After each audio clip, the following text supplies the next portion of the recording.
السلام علیکم ورحمۃ اللہ وبرکاتہ، نحمده ونصلی علی رسولہ الکریم، اما بعد فاعوذ باللہ من الشیطان الرجیم، بسم اللہ الرحمن الرحیم، رب اشرح لی صدری ویسر لی امری واحلل عقدۃ من لسانی یفقہوا قولی۔ الحمد للہ الکریم الرحیم، احمدہ سبحانہ علی فضلہ السابغ وخیرہ العمیم، لا الہ الا اللہ وحدہ لا شریک لہ، یدعو الی دار السلام ویہدی من یشاء الی صراط مستقیم۔ تمام قسم کی تعریف اللہ کے لیے ہے جو کرم نواز اور مہربان ہے۔ میں اللہ سبحانہ وتعالیٰ کے کامل فضل اور عام خیر پر اس کی حمد بیان کرتی ہوں۔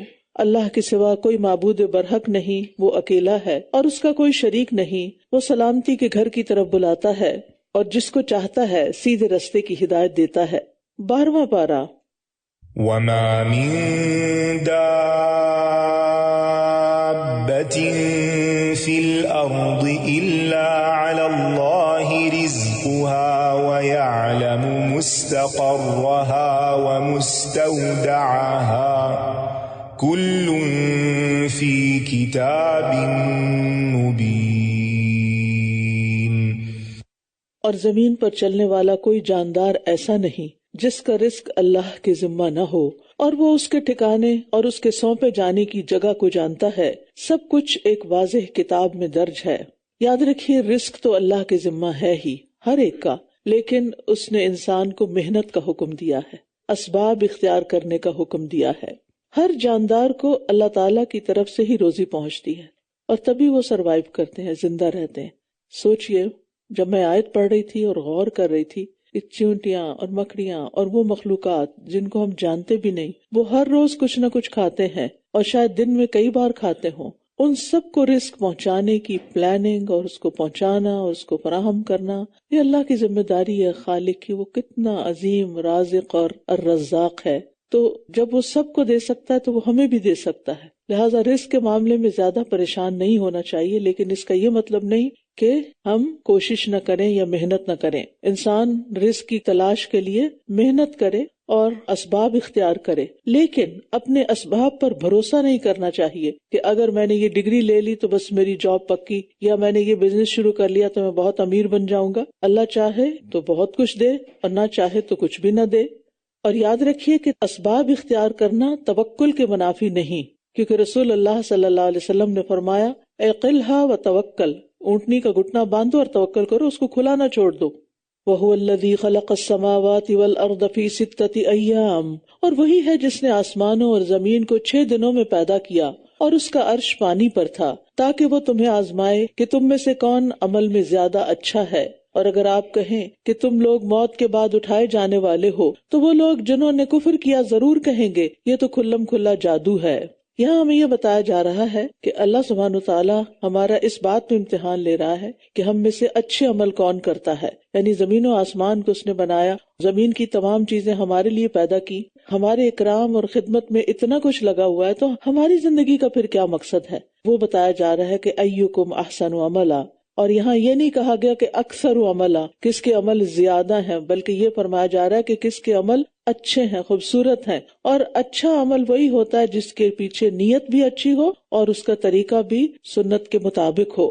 جب ان 2 شرائط میں سے ایک شرط بھی غائب ہو، ختم ہو جائے، تو وہ عمل ضائع ہو جاتا ہے۔ اور اگر ہم ایک گنی چنی مدت تک ان سے عذاب کو مؤخر کر دیں تو وہ ضرور کہیں گے کہ کس چیز نے اسے روک رکھا ہے۔ سنو، جس دن وہ عذاب ان پر آ جائے گا تو ان سے پھیرا نہیں جائے گا، اور وہ چیز انہیں گھیر لے گی جس کا وہ مذاق اڑایا کرتے تھے۔ اور اگر ہم انسان کو اپنی طرف سے رحمت کا مزہ چکھائیں، پھر ہم اسے اس سے واپس لے لیں، تو یقیناً وہ بہت مایوس ہونے والا، نہایت ناشکرا ہو جاتا ہے۔ نعمتوں کے چھن جانے پر عمومی طور پر انسان کا رویہ یہی ہوتا ہے کہ اگر کوئی چیز چلی جائے ہاتھ سے، کوئی جاب چلی جائے، کوئی چیز کھو جائے، یا انسان کے جسم میں کوئی تکلیف ہو جائے، کسی کی نگاہ چلی جائے، کوئی اور بیماری اس پر آ جائے، تو تھوڑی تکلیف ہو یا زیادہ، انسان اللہ تعالیٰ کی باقی ساری نعمتوں کو بھول جاتا ہے، سارا فوکس اسی ایک تکلیف پر آ جاتا ہے، اور پھر نا امید ہو جاتا ہے، اور گزشتہ اور موجودہ کوئی نعمت یاد نہیں رہتی۔ اسی کو ناشکری کہا گیا ہے۔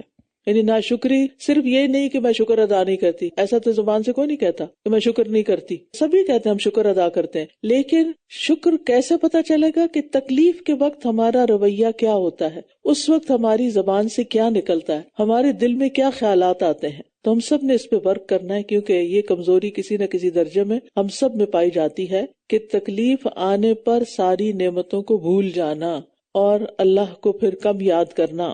تو مایوس ہونا جو ہے یہ کبیرہ گناہ ہے، مایوس ہونا کبیرہ گناہ ہے. ابن عباس کہتے ہیں کہ ایک آدمی نے کہا ہے اللہ کے رسول صلی اللہ علیہ وسلم کبیرہ گناہ کون سے ہیں؟ آپ نے فرمایا اللہ کے ساتھ شرک کرنا، اللہ کے رزق سے نا امید ہونا اور اللہ کی رحمت سے مایوس ہونا. تو یہ ایمان کے منافی صفت ہے. تو مایوسی جو ہے یہ مومن کی صفت کے خلاف ہے، کیونکہ مومن کو جب نعمت ملتی ہے تو وہ شکر کرتا ہے اور سختی میں صبر کے ساتھ ساتھ اپنے رب سے اچھی امید بھی رکھتا ہے.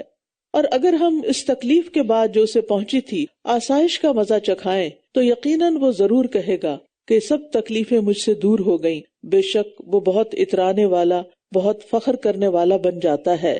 یعنی انسان کا حال یہ ہے کہ جب تکلیف کے بعد آسانی ہو جائے، یعنی جو بیماری آئی تھی وہ چلی جائے، جو درد ہو رہا تھا وہ دور ہو گیا، تو کیا کہے گا؟ سب تکلیفیں مجھ سے دور ہو گئیں، اور پھر اترائے گا اس پر اور کسی کو خاطر میں نہیں لائے گا. یعنی بجائے اس کے کہ شکر ادا کرے اور اللہ کی طرف راغب ہو، اللہ ہی کو بھول جاتا ہے انسان. ہاں یہ سب لوگ ایسا نہیں کرتے. إِلَّا الَّذِينَ صَبَرُوا وَعَمِلُوا الصَّالِحَاتِ أُولَئِكَ لَهُمْ مَغْفِرَةٌ وَأَجْرٌ كَبِيرٌ. سوائے ان لوگوں کے جنہوں نے صبر کیا اور نیک اعمال کیے، یہی لوگ ہیں جن کے لیے بخشش اور بہت بڑا اجر ہے. یعنی یہ صابر مومن کا حال ہے کہ نہ وہ راحت میں پھولتا ہے اور نہ مصیبت میں رب کی نعمتوں کو بھولتا ہے. تو ہر حال میں ہمیں اللہ کا شکر ادا کرنا چاہیے. نبی صلی اللہ علیہ وسلم جب کوئی اچھی چیز دیکھتے تو فرماتے الحمدللہ الذی بنعمتہ تتم الصالحات، اور اگر کوئی تکلیف ہوتی تو فرماتے الحمدللہ علی کل حال. ہر حال میں اللہ کی تعریف اور شکر ہے. یعنی اگر نعمت تھی تب بھی شکر، اور اگر تکلیف ہے تب بھی شکر. تو آپ کی طرف جو وحی کی جاتی ہے شاید آپ اس کا کچھ حصہ چھوڑنے والے ہیں، اور آپ کا سینہ اس سے تنگ ہوتا ہے کہ یہ کہتے ہیں کہ اس پر کوئی خزانہ کیوں نہ اتارا گیا، یا اس کے ساتھ کوئی فرشتہ کیوں نہ آیا. یقیناً آپ تو صرف خبردار کرنے والے ہیں، اور اللہ ہر چیز پر نگران ہے. کفار ہر وقت کوئی نہ کوئی معجزہ لانے کی فرمائش کرتے رہتے تھے کہ آپ پہ کوئی خزانہ کیوں نہیں اتارا گیا، آپ بہت پہاڑی سونے کا بنا دیجئے، یا کوئی فرشتہ ساتھ لے آئیے. طرح طرح کی فرمائشیں ہوتی تھی. تو نبی صلی اللہ علیہ وسلم کو یہاں تسلی دی جا رہی ہے کہ آپ ان کی باتوں سے پریشان اور غمزدہ نہ ہو، بلکہ آپ اپنا جو کام ہے، اپنا جو مشن ہے اس پر فوکسڈ ہوں اور کرتے جائیں جو آپ کر رہے ہیں. ان کی باتوں کو اگنور کر دیں.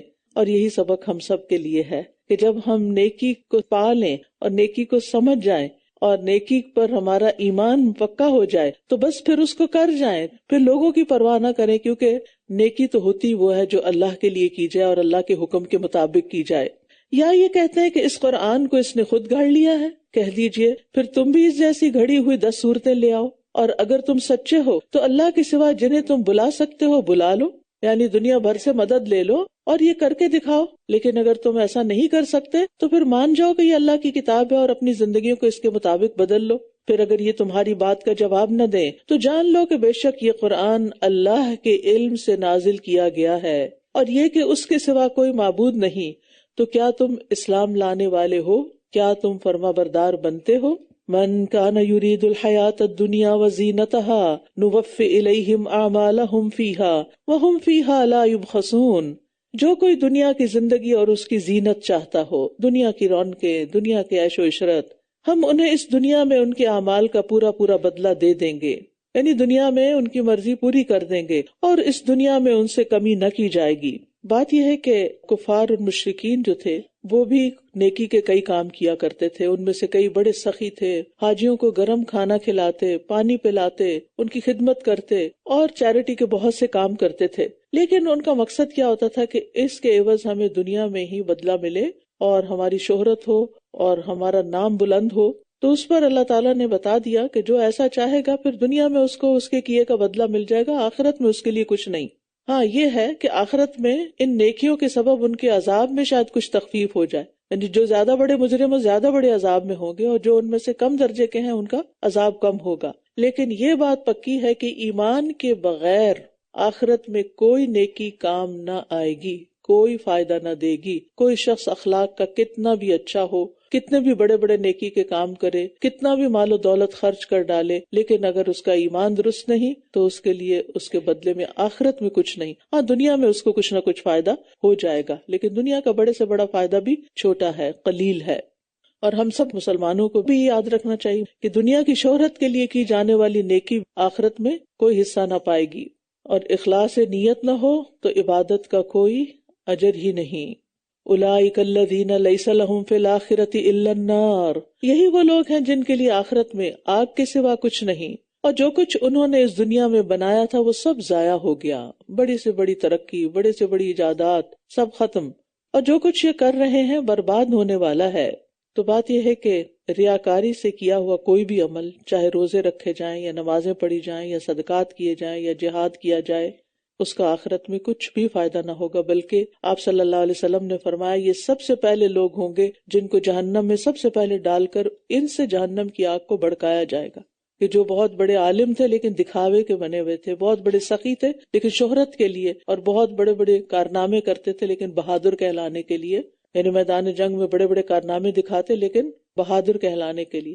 تو بات یہ ہے کہ انسان چھوٹا عمل کرے یا بڑا کرے، بس اللہ کی رضا کے لیے کرے۔ ابو ہریرہ نے جب یہ روایت بیان کی تو بہت زار و قطار روئے، کیونکہ غلط نیت کی وجہ سے انسان کا سارا عمل برباد ہو جائے گا۔ اللہ تعالی ہم سب کو محفوظ رکھے۔ ہمیں ہر روز اس کی دعا کرنی چاہیے کہ اللہ ہماری نیتوں کو سلامت رکھ اور ان کو صرف اپنے چہرے کے لیے خالص کر لے۔ کیا بھلا وہ شخص جو اپنے رب کی طرف سے ایک روشن دلیل پر ہو اور اس کی طرف سے یعنی اللہ کی طرف سے ایک گواہ بھی اس کے پیچھے آیا ہو، اور اس سے پہلے موسیٰ کی کتاب بھی رہنما اور رحمت تھی، یہی لوگ اس قرآن پر ایمان لاتے ہیں، اور تمام گروہوں میں سے جو کوئی اس کا انکار کرے گا تو آگ ہی اس کے وعدے کی جگہ ہوگی، بس آپ اس کی طرف سے کسی شک میں نہ رہیے، بے شک یہ قرآن آپ کے رب کی طرف سے سراسر حق ہے، لیکن اکثر لوگ ایمان نہیں لاتے۔ یہاں کافر اور مومن کا فرق بتایا گیا ہے۔ ایک وہ شخص ہے جو منکر ہے، کافر ہے، اس کے مقابلے میں ایک دوسرا شخص ہے جو اللہ کی طرف سے دلیل پر قائم ہے اور اس پر ایک گواہ یعنی قرآن یا پیغمبر بھی، اسی طرح اس سے قبل نازل ہونے والی کتاب تورات بھی اس کی گواہی دیتی ہے اور وہ ایمان لے آتا ہے، اور دوسرا شخص جو ایمان نہیں لاتا۔ کیا یہ دونوں برابر ہو سکتے ہیں؟ ایک کے پاس بھرپور دلائل ہیں حق پر ہونے کے اور دوسرا ان سے بالکل خالی ہے۔ وَمَنْ أَظْلَمُ مِمَّنِ افْتَرَىٰ عَلَى اللَّهِ كَذِبًا، اور اس سے بڑا ظالم کون ہوگا جو اللہ پر جھوٹ گھڑے۔ یہی لوگ اپنے رب کے روبرو پیش کیے جائیں گے اور گواہ کہہ اٹھیں گے کہ یہی وہ لوگ ہیں جنہوں نے اپنے رب پر جھوٹ بولا۔ سنو، ان ظالموں پر اللہ کی لعنت ہے جو اللہ کے راستے سے روکتے ہیں اور اس میں ٹیڑھا پن تلاش کرتے ہیں، اور وہ آخرت کے بھی انکاری ہیں۔ یعنی کچھ لوگ ایسے ہیں کہ جو باقاعدہ لوگوں کو اللہ کے دین سے روکتے ہیں، فلاں جگہ نہ جانا، درس نہ سننا، فلاں کو نہ سننا، حالانکہ خود سنا ہی نہیں ہوتا، خود پتہ ہی نہیں ہوتا کہ کیا کہا جا رہا ہے، اور دور دور سے بہکانا شروع کر دیتے ہیں شیطان کے بہکاوے میں آ کر، اور بعضوں کا جیلسی کی وجہ سے یا کچھ اور مقاصد کی وجہ سے۔ تو ایسے لوگ دراصل آخرت پر ایمان نہیں رکھتے، کیونکہ جو آخرت پر ایمان رکھتا ہے وہ جانتا ہے کہ میں جو بھی کر رہا ہوں مجھے اس کا جواب دینا ہوگا، اس کا حساب ہوگا، اس کا بدلہ دینا ہوگا۔ اور بعض لوگ خود بھی اللہ کی نافرمانیاں کرتے ہیں اور دوسروں کو بھی اس پر اکساتے ہیں اور اطاعت کے کاموں سے روک دیتے ہیں۔ یہ لوگ اللہ کو زمین میں عاجز کرنے والے نہ تھے، اور ان کے لیے اللہ کے سوا کوئی مددگار بھی نہیں۔ ان کے لیے عذاب دگنا کیا جائے گا، نہ یہ سننے کی طاقت رکھتے تھے اور نہ ہی یہ دیکھتے تھے۔ یہی وہ لوگ ہیں جنہوں نے اپنی جانوں کو خسارے میں ڈالا، اور گم ہو گئے ان سے وہ جھوٹ جو یہ گھڑا کرتے تھے۔ کوئی شک نہیں کہ یقیناً یہی آخرت میں سب سے زیادہ خسارہ پانے والے ہیں۔ ان الذین آمنوا وعملوا الصالحات، بے شک جو لوگ ایمان لائے اور انہوں نے نیک عمل کیے اور اپنے رب کی طرف عاجزی کی، یہی لوگ جنت کے ساتھی ہیں، وہ اس میں ہمیشہ رہنے والے ہیں۔ اخبتوا الی ربہم، اخبات کا مطلب ہوتا ہے جھکنا، عاجزی کرنا، مطمئن ہونا۔ کفار اور مشرکین کے بعد ایمان والوں کا تذکرہ ہے کہ جو ایمان لا کر نیک عمل بھی کریں اور اپنے رب کے سامنے جھک جائیں، یعنی اس کے فیصلوں پر راضی ہو جائیں، تقدیر کے فیصلوں پر پریشان نہ ہوں، تو ایسے ہی لوگ جنت کے مالک ہوں گے۔ مومن کی صفت حدیث میں آئی ہے کہ وہ فرما بردار ہوتا ہے۔ فرمایا المؤمن کالجمل الانف، مومن فرما بردار اونٹ کی طرح ہوتا ہے، اسے جہاں بھی لے جایا جائے وہ چل پڑتا ہے، یعنی اس کے اندر انا نہیں ہوتی، اکڑ نہیں ہوتی۔ اس کو جب حق بات پتہ چلتی ہے تو وہ خوشی کے ساتھ اس کو قبول کر لیتا ہے، اور اپنی پرانی عادت کو چھوڑ کر نئی عادت اختیار کر لیتا ہے، یعنی اس کے اندر اڈیپٹیبلٹی ہوتی ہے. اور یہ ایک بہت بڑی کوالٹی ہے کہ انسان بدلتے ہوئے حالات کے مطابق، بدلتے ہوئے موسم کے مطابق چینج کو ایکسپٹ کرے اور نئے ماحول کو اڈیپٹ کرے. جو بچیاں شادی کے بعد سسرال میں جا کر اس ماحول کو اڈیپٹ کر لیتی ہیں ان کے لیے زندگی آسان ہو جاتی. اور جو ہر وقت یہ یاد کرتی رہتی ہیں ہمارے والدین یوں کرتے تھے، ہمارے باپ ایسے تھے، ہمارے سسر ایسے ہیں، ہماری ساس ایسی ہیں، ہماری والدہ ایسی ہیں، ہمارے گھر میں یہ پکتا تھا، یہاں یہ پکتا ہے، وغیرہ وغیرہ، تو پھر وہ جو پیچھے چھوڑ دیا وہ پیچھے رہ چکا ہے، وہ ساتھ نہیں آیا، وہ زندگی کا ایک حصہ تھا. اب زندگی ایک نئے موڑ پر آ گئی ہے. اب آج کے حالات کیا ہیں ان کے مطابق اپنے آپ کو ڈھالنا ہے. لیکن اس ڈھالنے کا مطلب یہ نہیں کہ اللہ کی نافرمانیاں شروع کر دیں. بعض لوگ کسی اسلامی ملک میں رہتے ہیں تو وہاں پر خوب پردہ کرتے ہیں اور بہت نمازی ہوتے ہیں، اور جو ہی ان کو یورپ جانے کا موقع ملتا ہے تو بالکل وہ اپنا حال حلیہ بدل لیتے ہیں اور اپنی جو بیسک عبادات یعنی فرائض کے درجے کی عبادات ہیں اس کو بھی چھوڑ دیتے ہیں. اڈیپٹیبلٹی سے مراد یہ نہیں، اڈیپٹیبلٹی سے مراد یہ ہے کہ انسان اپنے دنیاوی کام و کاج میں جیسا ماحول ہو اس کے مطابق اپنے آپ کو بدلے، نہ کہ ہر وقت کمپلینٹ کرے. کچھ لوگ ہر وقت ویدر کی کمپلینٹ کرتے رہتے ہیں. جب آپ ان سے بات کرو وہ ہر وقت موسم پہ تبصرہ کر رہے ہوتے ہیں. بھئی آپ سے کون پوچھ رہا ہے کیا آپ نے محکمہ موسمیات میں کوئی جاب کی ہوئی ہے؟ یعنی آپ ان کے امپلائی ہیں یا ان کی طرف سے کوئی وکیل ہیں کہ آپ لوگوں کو بتاتے رہیں کہ موسم کیسا ہے، اچھا ہے یا برا ہے، اور آئندہ کیا ہو رہا ہے؟ جس کو دیکھنا ہوگا وہ اپنے فون سے دیکھ لے گا. آپ کو ہر وقت یہ اطلاع دینے کی ضرورت نہیں ہے، لیکن ان کے پاس کوئی اور بات کرنے کو نہیں ہوتی تو پھر یہی کرتے ہیں. مطلب یہ ہے کہ اگر موسم ٹھنڈا ہو رہا ہے تو آپ جرسی پہن لیں، اور اگر گرمی ہو گئی ہے تو کھڑکی کھول لیں، بات ختم. ان باتوں پہ وقت ضائع کرنے کی کیا ضرورت ہے؟ انسان کیوں نہ کوئی علم کی بات کرے، کوئی تعمیری بات کرے، ویلیو ایڈ کرے کسی کی زندگی میں. یعنی یہ ہمیں سوچ لینا چاہیے کہ جب ہم باتیں کرتے ہیں تو ہم دوسرے کو کیا فائدہ پہنچا رہے ہیں، دوسرے تک کیا خیر لے کے جا رہے ہیں. اگر اور کچھ نہیں تو اس کا دل ہی خوش کر دیں، لیکن فضول باتوں سے اجتناب کریں اور گھسی پٹی باتوں سے. مثل الفریقین کالاعمی والاصم والبصیر والسمیع هل یستویان مثلا افلا تذکرون. ان دونوں گروہوں کی مثال ایسی ہے جیسے ایک اندھا و بہرا ہو اور دوسرا دیکھنے اور سننے والا ہو. کیا یہ دونوں مثال میں برابر ہو سکتے ہیں؟ کیا پھر بھی تم نصیحت حاصل نہیں کرتے؟ یہاں ایک مثال بیان کی گئی ہے، مثل الفریقین، دو گروہوں کی مثال. مثال سے منظر سامنے آ جاتا ہے اور بات کو سمجھنا آسان ہو جاتا ہے. مقصد یہ ہے کہ مومن جو ہے وہ دیکھنے اور سننے والا ہوتا ہے، اس کے برعکس جو انکار کرنے والا ہے وہ اندھا اور بہرا ہوتا ہے، اور دونوں ایک دوسرے کے اپوزٹ ہوتے ہیں، خلاف اور ضد ہوتے ہیں. تو کیا تم سمجھتے نہیں کہ سیدھے راستے پر اندھا بہرا شخص کیسے چل سکتا ہے جو نہ خود راستہ دیکھے اور نہ بتانے سے سنے؟ تو اسی لیے نہ ماننے والے قیامت کے دن جا کر کیا کہیں گے؟ وَقَالُوا لَوْ كُنَّا نَسْمَعُ أَوْ نَعْقِلُ مَا كُنَّا فِي أَصْحَابِ السَّعِيرِ. اگر ہم سنتے، حق بات، اچھی بات سنتے رہتے یا سمجھتے ہوتے. یعنی بعض لوگ سنتے ہیں سمجھتے کچھ نہیں، سمجھنے کی کوشش نہیں کرتے، تو وہ کان رکھتے ہوئے بھی بہرے ہیں. یہ قرآن بتاتا ہے ہمیں. تو وہ کہتے ہیں کاش ہم سن لیتے یا سمجھ لیتے تو آج بھڑکتی ہوئی آگ والوں میں سے نہ ہوتے، جہنم ہمارا ٹھکانہ نہ ہوتا. تو اس لیے انسان کو دنیا میں رہتے ہوئے اپنی فیکلٹیز کو استعمال کر کے حق کو تلاش بھی کرنا چاہیے، اس کو پہچاننا بھی چاہیے، اور اس کے بعد حق سامنے آ جائے تو اس کو قبول کر کے اس کے مطابق اپنی زندگی ڈھال لینی چاہیے. پھر فرمایا وَلَقَدْ أَرْسَلْنَا نُوحًا إِلَىٰ قَوْمِهِ إِنِّي لَكُمْ نَذِيرٌ مُّبِينٌ. اور یقیناً ہم نے نوح کو اس کی قوم کی طرف بھیجا. اس نے کہا بے شک میں تمہارے لیے کھلم کھلا ڈرانے والا ہوں، یہ کہ تم اللہ کے سوا کسی اور کی عبادت نہ کرو، یقین جانو مجھے تم پر ایک دردناک دن کے عذاب کا ڈر ہے. تو ہر رسول کی ایک ہی دعوت رہی ہے، اور وہ کیا؟ لا الہ الا اللہ، صرف اللہ کی عبادت کرو. اور پھر آپ دیکھیے کہ یہاں عذاب یوم علیم، زیادہ درد اور علم والا دن، یعنی وہ دن ہی بڑا تکلیف دہ ہوگا.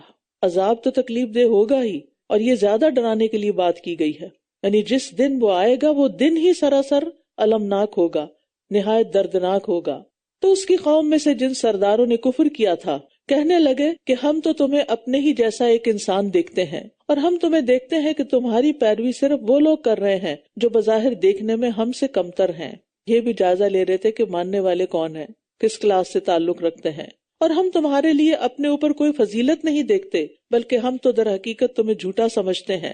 اس نے کہا اے میری قوم، کیا غور کیا تم نے کہ اگر میں اپنے رب کی طرف سے ایک واضح دلیل پر قائم ہوں اور اس نے مجھے اپنے پاس سے رحمت بھی عطا کی ہو، پھر وہ تم پر چھپا دی گئی ہو، تو کیا ہم زبردستی اس کو تم پر چپکا دیں جبکہ تم اسے ناپسند کرنے والے ہو؟ تو نوح علیہ السلام کا یہ جواب بہت ہی جامع جواب تھا کہ ایک تو میرے پاس میرے رب کی طرف سے اللہ کی توحید اور اپنی رسالت کے مضبوط دلائل اور پختہ یقین موجود ہے، یعنی وہ آتانی رحمت من عندہ۔ دوسرا یہ کہ نبوت کسی کی محنت کا نتیجہ نہیں یا کسی کی وراثت میں نہیں ملتی، یہ تقسیم اللہ کے ہاتھ میں ہے، جسے چاہے دے، غریب ہے یا امیر۔ جیسا کہ مکہ والوں نے بھی نبی صلی اللہ علیہ وسلم پر اعتراض کیا تھا کہ یہ قرآن ان دو بستیوں میں سے کسی بڑے آدمی پر کیوں نہیں نازل کیا گیا، تو اللہ سبحانہ وتعالیٰ نے فرمایا کیا یہ تیرے رب کی رحمت تقسیم کرتے ہیں؟ ہم نے خود ان کے درمیان ان کی معیشت دنیا کی زندگی میں تقسیم کی، کسی کو امیر کرنا اور کسی کو غریب بنانا یہ اللہ کا کام ہے۔ بعض لوگ انتہائی ذہین، بہت عقل مند، بہت محنتی ہوتے ہیں لیکن کچھ کما نہیں پاتے، اور کچھ لوگ لکھنا پڑھنا بھی نہیں جانتے، صرف انگوٹھا لگاتے ہیں اور ملینئر ہوتے ہیں۔ اور پھر یہ ہے کہ اس کے ساتھ انہوں نے یہ بھی بتا دیا کہ ہم زبردستی نہیں کریں گے تمہارے ساتھ، جس کو ماننا ہے وہ مان لے، اور اگر غریب لوگ مان رہے ہیں تو یہ ان کے اپنے بھلے میں ہے، اور امیر لوگ اس کو ٹھکرا رہے ہیں تو اپنا نقصان ہے ان کا۔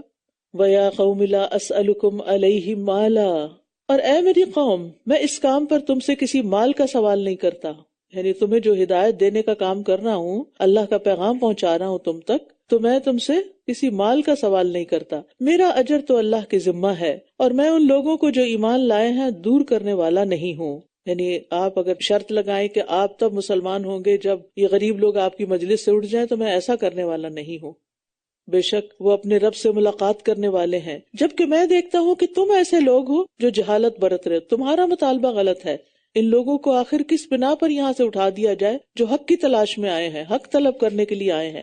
تو پیغمبر جو ہیں وہ لوگوں کا مال لینے نہیں آتے، مال و متاع کا مطالبہ نہیں کرتے، ان کا اجر اللہ کے ذمہ ہوتا ہے۔ اور ایک بات یاد رکھیے، دین کے کام کی اجرت کا خیال دل میں اگر آتا ہے تو ٹھیک ہے، کچھ لوگوں کی ضرورت ہو سکتی ہے، ظاہر زندگی کا ایک پہیہ چلانا ہے، لیکن اس کی لالچ نہیں ہونی چاہیے کہ ہمیں کچھ ملے تو ہم کچھ کریں گے، نہیں ملے گا تو کچھ نہیں کریں گے۔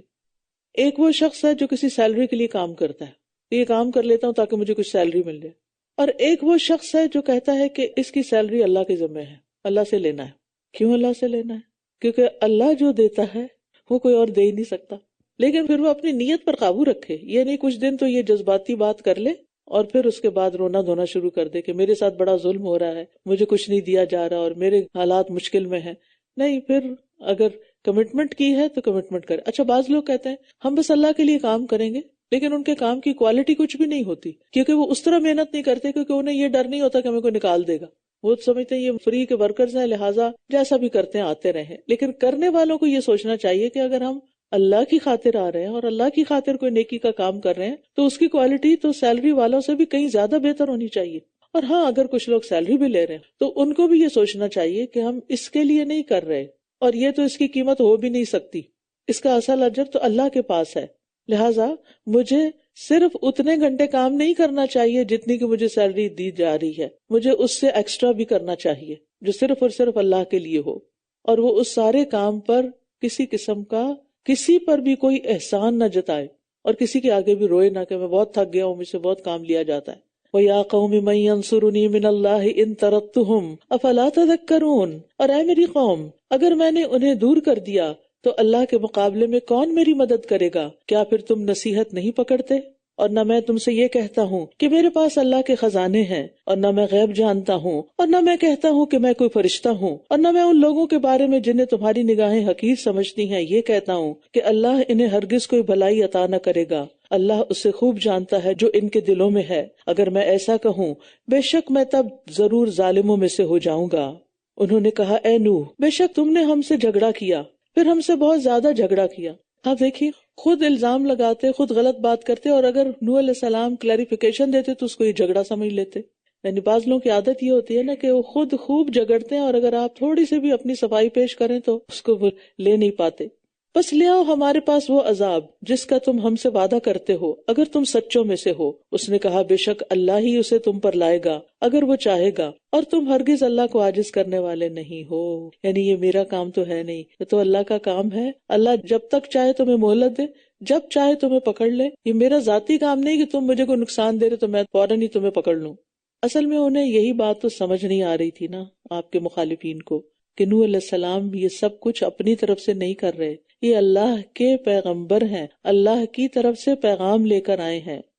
اس نے کہا بے شک اللہ ہی اسے تم پر لائے گا اگر وہ چاہے گا، وہ جیسے چاہے کرے، اور تم ہرگز اللہ کو عاجز کرنے والے نہیں ہو۔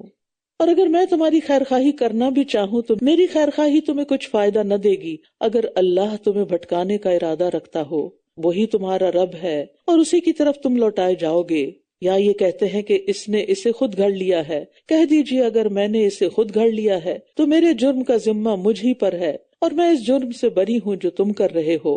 اور نوح کی طرف وحی کی گئی کہ بے شک اب تمہاری قوم میں کوئی اور ایمان نہ لائے گا مگر جو ایمان لا چکا، تو جو یہ کرتے رہے ہیں اس پر غم نہ کرو، اس پر غم نہ کرو، کیونکہ پیغمبر کا دل بڑا نرم ہوتا ہے، وہ انکار کرنے والوں کے برے انجام کو سوچ کر بھی غمگین ہوتا ہے۔ خود نبی صلی اللہ علیہ وسلم کا بھی ایسا ہی حال ہوتا تھا، تو آپ کو اس سے روکا گیا کہ آپ ان پہ غم نہ کریں، اپنی جان مت گلائیں۔ اور اس چیز کو آپ نے بھی محسوس کیا ہوگا کہ جب آپ اپنے بچوں کو کوئی ایسی بات بتاتے ہیں جو آپ سمجھتے ہیں کہ انہیں کر لینی چاہیے، لیکن اگر وہ نہیں کرتے تو پھر آپ کے دل کا حال کیا ہوتا ہے کہ ان کا کیا بنے گا۔ اگر ان کے ایمان میں کوئی ڈاؤٹس ہیں تو سخت پریشانی ہوتی ہے کہ ان کا کیا بنے گا، اور اگر ان کی نمازوں میں کوئی کمی بیشی ہے تو پریشانی ہوتی ہے، اور اگر وہ جماعت سے نہیں نماز پڑھتے تو پریشانی ہوتی ہے، اور اگر وہ وقت پر اپنا کوئی کام نہیں کرتے تو یعنی ایک ماں کا دل جو ہوتا ہے وہ کتنا شفیق اور مہربان ہوتا ہے کہ بچے کی چھوٹی سی دنیا کی تکلیف پر بھی تڑپ اٹھتا ہے۔ تو جس ماں کو یہ پتا ہو کہ آخرت کی تکلیف بہت بڑی ہے تو اس کے دل کا پھر کیا حال ہوگا۔ اور پیغمبر جو ہوتے ہیں وہ تو ماؤں سے بھی بڑھ کر شفیق ہوتے ہیں، اپنی قوم کے لیے خیر خواہ ہوتے ہیں ان کے۔ اب اللہ تعالیٰ نے بتا دیا کہ بس اب اور کوئی ایمان لانے والے نہیں، لہٰذا اب ان کی دنیا سے صفائی کا کام شروع۔ وَاصْنَعِ الْفُلْكَ بِأَعْيُنِنَا وَوَحْيِنَا، اور تم ہماری نگاہوں کے سامنے اور ہماری وحی کے مطابق کشتی بناؤ، اور جن لوگوں نے ظلم کیا مجھ سے ان کے بارے میں بات نہ کرنا۔ یہاں اللہ تعالیٰ منع کر رہے ہیں کہ ظالموں کے حق میں کوئی سفارش نہ کرنا۔ یہ جملہ یاد رکھیے گا کیونکہ آگے نوح علیہ السلام جب اپنے بیٹے کے بارے میں دعا کرتے ہیں تو اللہ تعالیٰ ناراض ہوتے ہیں۔ بے شک یہ غرق کیے جانے والے ہیں۔ اور وہ کشتی بنا رہا تھا، اور جب کبھی اس کی قوم کے سردار اس کے پاس سے گزرتے تو وہ اس کا مذاق اڑاتے۔ وہ کہتا اگر تم ہمارا مذاق اڑاتے ہو تو بے شک ہم بھی تمہارا مذاق اڑائیں گے جیسا کہ تم ہمارا مذاق اڑا رہے ہو۔ یہ بھی یاد رکھیے کہ دین کے راستے میں انبیاء کا مذاق اڑایا جاتا رہا ہے۔ نوح علیہ السلام کشتی بنا رہے تھے تو سب لوگ دیکھ کے ہنستے تھے کہ یہ خشکی پہ یہ کشتی کیسے چلے گی، لیکن وہ یہ نہیں جانتے تھے کہ یہ کشتی نجات کا ذریعہ بنے گی۔ تو بہرحال انبیاء کا مذاق اڑایا جانا ان کے لیے ایک آزمائش ہوتا ہے، اور ہمارے لیے بھی۔ جو بھی دین پر چلنے کی کوشش کرتا ہے یا لوگوں کو دین کی طرف بلاتا ہے اور لوگ اس کا مذاق اڑاتے ہیں کسی بھی چیز کا، کسی بھی عادت کا، تو یہ چیز انسان کے لیے ایک مصیبت بن جاتی ہے پھر اگر وہ اللہ پر ایمان اور بھروسہ نہیں رکھتا۔ فَسَوْفَ تَعْلَمُونَ مَن يَأْتِيهِ عَذَابٌ يُخْزِيهِ وَيَحِلُّ عَلَيْهِ عَذَابٌ مُقِيمٌ، بس تم جلد جان لوگے کہ کون ہے وہ جس پر ایسا عذاب آتا ہے جو اسے رسوا کر دے گا اور اس پر دائمی عذاب اتر آئے گا، یہاں تک کہ جب ہمارا حکم آ گیا اور تنور نے جوش مارا تو ہم نے کہا کہ اس میں ہر قسم کے 2 جوڑے نر اور مادہ اور اپنے گھر والوں کو سوار کر لو، سوائے اس کے جس پر پہلے بات گزر چکی، اور ان کو بھی جو ایمان لائے، اور اس کے ساتھ بہت تھوڑے لوگ ہی ایمان لائے تھے۔ 950 سال کی تبلیغ کے باوجود بہت کم لوگ، کہا جاتا ہے 80 کے قریب لوگ تھے بس جو مانے، باقی لوگ نہیں مانتے تھے۔ کتنے سخت دل کے لوگ ہوں گے۔ وَقَالَ ارْكَبُوا فِيهَا بِسْمِ اللَّهِ مَجْرَاهَا وَمُرْسَاهَا إِنَّ رَبِّي لَغَفُورٌ رَحِيمٌ، اس نے کہا اس کشتی میں سوار ہو جاؤ، اللہ کے نام سے اس کا چلنا اور اس کا ٹھہرنا ہے، بے شک میرا رب یقیناً بہت بخشنے والا، بہت رحم کرنے والا ہے۔ ہر کام سے پہلے بسم اللہ پڑھنا چاہیے۔ نبی صلی اللہ علیہ وسلم نے فرمایا کہ جب رات کی تاریکی چھانے لگے یا رات کا ایک حصہ ہو جائے تو اپنے بچوں کو گھر میں روک لو، یعنی مغرب کے وقت چھوٹے بچوں کو باہر نہیں نکالو، کیونکہ اس وقت شیاطین پھیل جاتے ہیں۔ پھر جب عشاء کے وقت میں سے ایک گھڑی گزر جائے تو انہیں چھوڑ دو، پھر باہر نکال سکتے ہو، یعنی جیسے سونا ہے یا کچھ بھی کرنا ہے۔ پھر اللہ کا نام لے کر اپنا دروازہ بند کر لو، یعنی بسم اللہ پڑھ کے دروازہ بند کرو۔ یاد رہے گا یہ چھوٹی چھوٹی سنتیں ہیں، آپ کا فرمان ہے۔ بسم اللہ پڑھ کر چراغ بجھاؤ، لائٹ آف کرنے کے لیے کیا کرو؟ بسم اللہ۔ اگر یاد نہ رہے تو تھوڑے دن کے لیے ایک اسٹیکی نوٹ پہ لکھ کے لگا دیں تاکہ یاد رہے، جب عادت ہو جائے پھر اس کو اتار دیں تاکہ آپ کا گھر صاف ستھرا رہے۔ جی بسم اللہ کی برکات کارڈ بھی آ گیا، اس میں یہ ساری حدیثیں لکھی ہوئی بھی ہیں، آپ سب کے پاس ہونی چاہیے، شیئر بھی کریں۔ رمضان آ رہا ہے نا، تو رمضان پہ لوگ ایک دوسرے کو گفٹ دیتے ہیں، تو اس گفٹ میں اگر آپ کھجوریں ڈال رہے ہیں یا زمزم ڈال رہے ہیں یا کوئی اور فروٹ ڈال رہے ہیں تو ساتھ ایک نہ ایک کارڈ ضرور ڈال کے بھیجیں۔ کیوں کیونکہ یہ صدقہ جاری ہوگا. فروٹ تو کھا کے ختم کر دیں گے، کھجور رمضان میں ختم ہو جائیں گی، لیکن کارڈ تو باقی رہے گا نا، ہو سکتا ہے زندگی بھر ان کے ساتھ رہے. اور جو چیزیں اس میں لکھی ہوئی ہیں وہ پڑھ کر وہ اگر عمل کرتے رہے، اور انہوں نے آگے بھی کروا دیا، کسی اور کو بھی لگا دیا اس کام پہ، سارا کچھ آپ کے لیے صدقہ جاریہ بن جائے. اور یہ نہ سوچے لوگ نہیں پڑھتے، الحمدللہ یہ کارڈ اتنے خوبصورت بنے ہوئے ہیں، اتنے پھول بوٹے ہیں اس پر کہ وہ ویسے ہی سجانے کے لیے بھی لوگ رکھ لیتے ہیں. تو اس کو انکار نہیں کرے گا کوئی، مائنڈ نہیں کرے گا بلا خوف و خطر. اور یہ بہترین صدقہ جاریہ ہے، اور بڑی محنت سے اور بہت ریسرچ کر کے یہ چیزیں تیار کی گئی ہیں، آپ کی پلیٹ میں رکھ دی گئی ہیں کہ آپ اٹھا لیں. تو فرمایا کہ بسم اللہ پڑھ کر چراغ بجھاؤ، بسم اللہ پڑھ کر پانی کے برتن ڈھک دو، اور دوسرے برتن بھی اللہ کا نام لے کر بسم اللہ پڑھ کے ڈھک دو. اگر ڈھکن نہ ہو تو اس کے اوپر کوئی اور چیز ہی رکھ دو. کوئی گلاس، کوئی کپ، کوئی پین ننگا نہیں ہونا چاہیے. کیوں؟ ایک اور حدیث سے پتہ چلتا ہے کہ سال بھر میں ایک رات ایسی ہوتی ہے جس پر آسمان سے وبا اترتی ہے، اور اگر وہ گلاس ننگا پڑا ہے، اس میں پانی پڑا اور اس میں وہ وبا بیماری اتری ہوئی ہے، اور آپ جناب صبح اٹھ کے وہی پی لیتے ہیں، تو وہ بیماری آپ کے جسم کے اندر آ جائے گی. تو بہت سے لوگوں کو پتہ نہیں چلتا کہ کیا بیماری ہے، لیکن ہمیں تو نبی صلی اللہ علیہ وسلم نے وحی کے ذریعے یہ علم دیا ہے جس کو ہم ویلیو نہیں کرتے. تو چونکہ یہ خواتین کا فیلڈ ہے نا، گھر کے برتن سنبھالنا، خیر آج کل تو کوئی فرق نہیں رہا، دونوں ایک دوسرے کے مددگار ہیں اور ہونا بھی چاہیے. لیکن یہ ہے کہ یہ چیز آپ اپنے بچوں کو بھی سکھائیں کہ چیزیں ننگی نہیں چھوڑنی. اسی طرح سواری پر بھی سوار ہوتے وقت بسم اللہ پڑھیں. آپ نے فرمایا ہر اونٹ کے کوہان پر ایک شیطان ہوتا ہے، جب تم اس پر سوار ہونے لگو تو اللہ کا نام لے کے سوار ہو جیسا کہ تمہیں حکم دیا گیا ہے، پھر اسے اپنے قابو میں کر لو، اللہ اسے سواری کے قابل بنا دے گا. تو گاڑی چلاتے ہوئے بھی بسم اللہ، گاڑی کا دروازہ کھولتے ہی بسم اللہ. اور وہ انہیں لے کر پہاڑوں جیسی موجوں میں چل رہی تھی. آپ سوچئے پہاڑ جیسی موج، یعنی کشتی ایک دفعہ وہ اوپر جاتی موج کے ساتھ، پھر نیچے آتی، پھر اوپر جاتی، پھر نیچے، کیسی رائڈ ہوگی وہ. اور نوح نے اپنے بیٹے کو پکارا جبکہ وہ ایک الگ جگہ میں تھا، یعنی ساتھ نہیں تھا، کہیں اور تھا. اے میرے پیارے بیٹے، ہمارے ساتھ سوار ہو جاؤ، آ جاؤ ساتھ چلیں، اور کافروں کے ساتھ نہ رہو. وَلَا تَكُنْ مَعَ الْكَافِرِينَ. اس کی دوستی، اس کا ساتھ، اس کی محبت اور اس کا اٹھنا بیٹھنا اپنے والدین کے ساتھ نہیں تھا. وہ موو آؤٹ ہو گیا تھا، وہ کفار کے ساتھ رہتا تھا، اور انہی جیسی عادتیں اپنا لی تھیں، اور انہی جیسی سوچیں، اور انہی جیسے خیالات، اور انہی جیسی عادات، اور انہی کی طرح کے طور طریقے. بچوں کو جہاں تک جب تک ممکن ہو ساتھ رکھیے، کیونکہ آندھیاں تیز ہیں، ان کے ایمان کی حفاظت لازم ہے، کیونکہ ماحول اپنا اثر رکھتا ہے. یہ کیسے ہو سکتا باہر سنو پڑی ہوئی اور آپ باہر نکلو آپ کو ٹھنڈ نہ لگے؟ کوئی کہنے نہیں مجھے نہیں لگتی، مجھ پہ ماحول کا اثر نہیں ہوتا. کیسے نہیں ہوتا؟ ماحول کا اثر لازماً ہوتا ہے. لہٰذا اگر وہ کچھ وقت باہر گزارتے ہیں تو کچھ وقت ان کو اپنے ساتھ رکھے، نو میٹر واٹ، تاکہ جو آپ کے اندر ہے وہ ان تک منتقل ہو، ان کا ایمان نہ جائے، ان کا دین نہ جائے. اور اس سے بڑھ کر کوئی نیکی نہیں ہوگی کہ آپ اپنے بچوں کو ٹائم دیں. وَهِيَ تَجْرِي بِهِمْ فِي مَوْجٍ كَالْجِبَالِ. پہاڑوں جیسی موجوں سے طوفان کے پانی کی وسعت کا بھی اندازہ لگائیں، اس کی طغیانی اور جوش اور غضب، اور اس کے ساتھ ساتھ کشتی کی مضبوطی بھی. کیسی کشتی بنائی نوح علیہ السلام نے کہ اتنے شدید ہچکولوں میں بھی وہ مضبوط تھی، وہ آرام سے چل رہی تھی.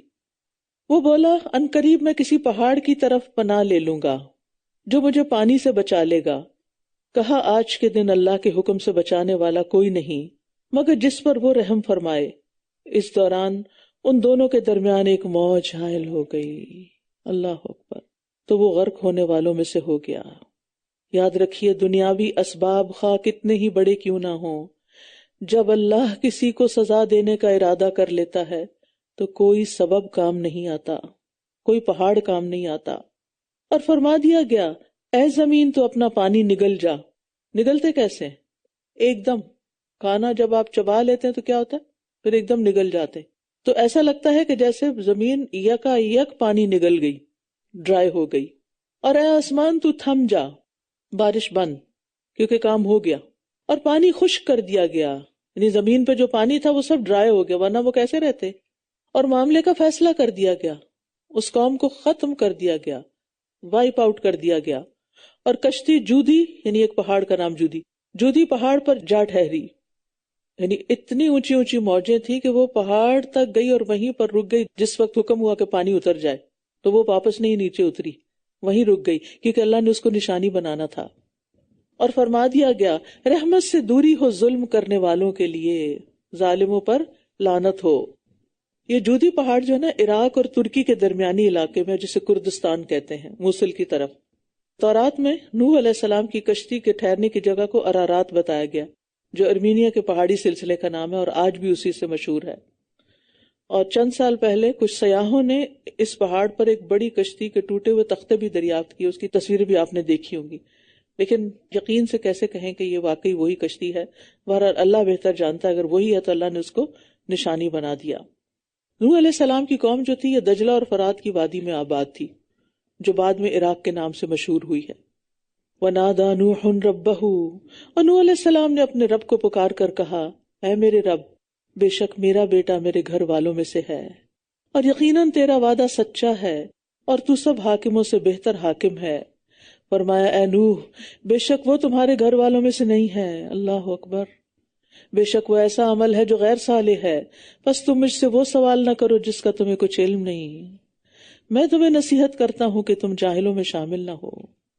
حضرت نوح علیہ السلام نے قرابت نسبی یعنی اپنے حسب نسب کے رشتے کا لحاظ کرتے ہوئے اسے اپنا بیٹا کہا تھا، لیکن اللہ سبحانہ وتعالیٰ نے کہا کہ نہیں، وہ بیٹا ہی نہیں تمہارا، کیونکہ اللہ تعالیٰ کے نزدیک جو رشتہ ایمان کی بنیاد پر ہو وہ قرابت سے بھی زیادہ قریب ہوتا ہے، اس لیے نفی کر دی گئی کہ وہ تیرے گھرانے میں سے نہیں۔ یعنی نبی کا اصل گھرانہ تو وہی ہے جو اس پر ایمان لائے، چاہے وہ کوئی بھی ہو، کسی بھی رنگ نسل سے ہو، اور اگر کوئی ایمان نہیں لاتا، چاہے وہ نبی کا باپ ہو جیسے ابراہیم علیہ السلام کے والد، یا بیٹا ہو جیسے نوح علیہ السلام کے بیٹے، یا بیوی ہو جیسے لوط علیہ السلام کی بیوی، وہ نبی کے گھرانے کا فرد نہیں کہلاتا، اس سے رشتہ ختم۔ یاد رکھنے کی بات یہ ہے کہ ایمان اور عمل صالح کے علاوہ کوئی رشتہ داری کام نہیں آئے گی، کہ میں فلاں عالم کا بیٹا ہوں، اسکالر کا بیٹا ہوں، یا فلاں مبلغ کا بیٹا ہوں، یا فلاں سید گھرانے سے ہوں، یا نبی صلی اللہ علیہ وسلم کی آل میں سے ہوں، کچھ کام نہیں آئے گا جب تک کہ ایمان اور عمل نہ ہو۔ آج کل تو لوگ بزرگوں کو ہی بس اپنی نجات کے لیے کافی سمجھتے ہیں، جو کہ ایک بہت بڑی بھول ہے۔ قال رب انی اعوذ بک ان اسألک ما لیس لی بہ علم والا تغفر لی وترحمنی اکن من الخاسرین۔ اس نے کہا، اے میرے رب، بے شک میں تیری پناہ لیتا ہوں اس بات سے کہ میں تجھ سے وہ سوال کروں جس کا مجھے کچھ علم نہیں، اور اگر تو نے میری بخشش نہ کی اور مجھ پر رحم نہ کیا تو میں خسارہ پانے والوں میں سے ہو جاؤں گا۔ نوح علیہ السلام نے فوراً اپنی بات سے رجوع کر لیا۔ فرمایا گیا، اے نوح، ہماری طرف سے سلامتی کے ساتھ اتر جاؤ، اور برکتیں ہوں تم پر اور ان جماعتوں پر جو ان میں سے تمہارے ساتھ ہیں، اور کچھ اور جماعتیں ہیں جنہیں ہم عنقریب فائدہ دیں گے، پھر انہیں ہماری طرف سے دردناک عذاب آ پکڑے گا۔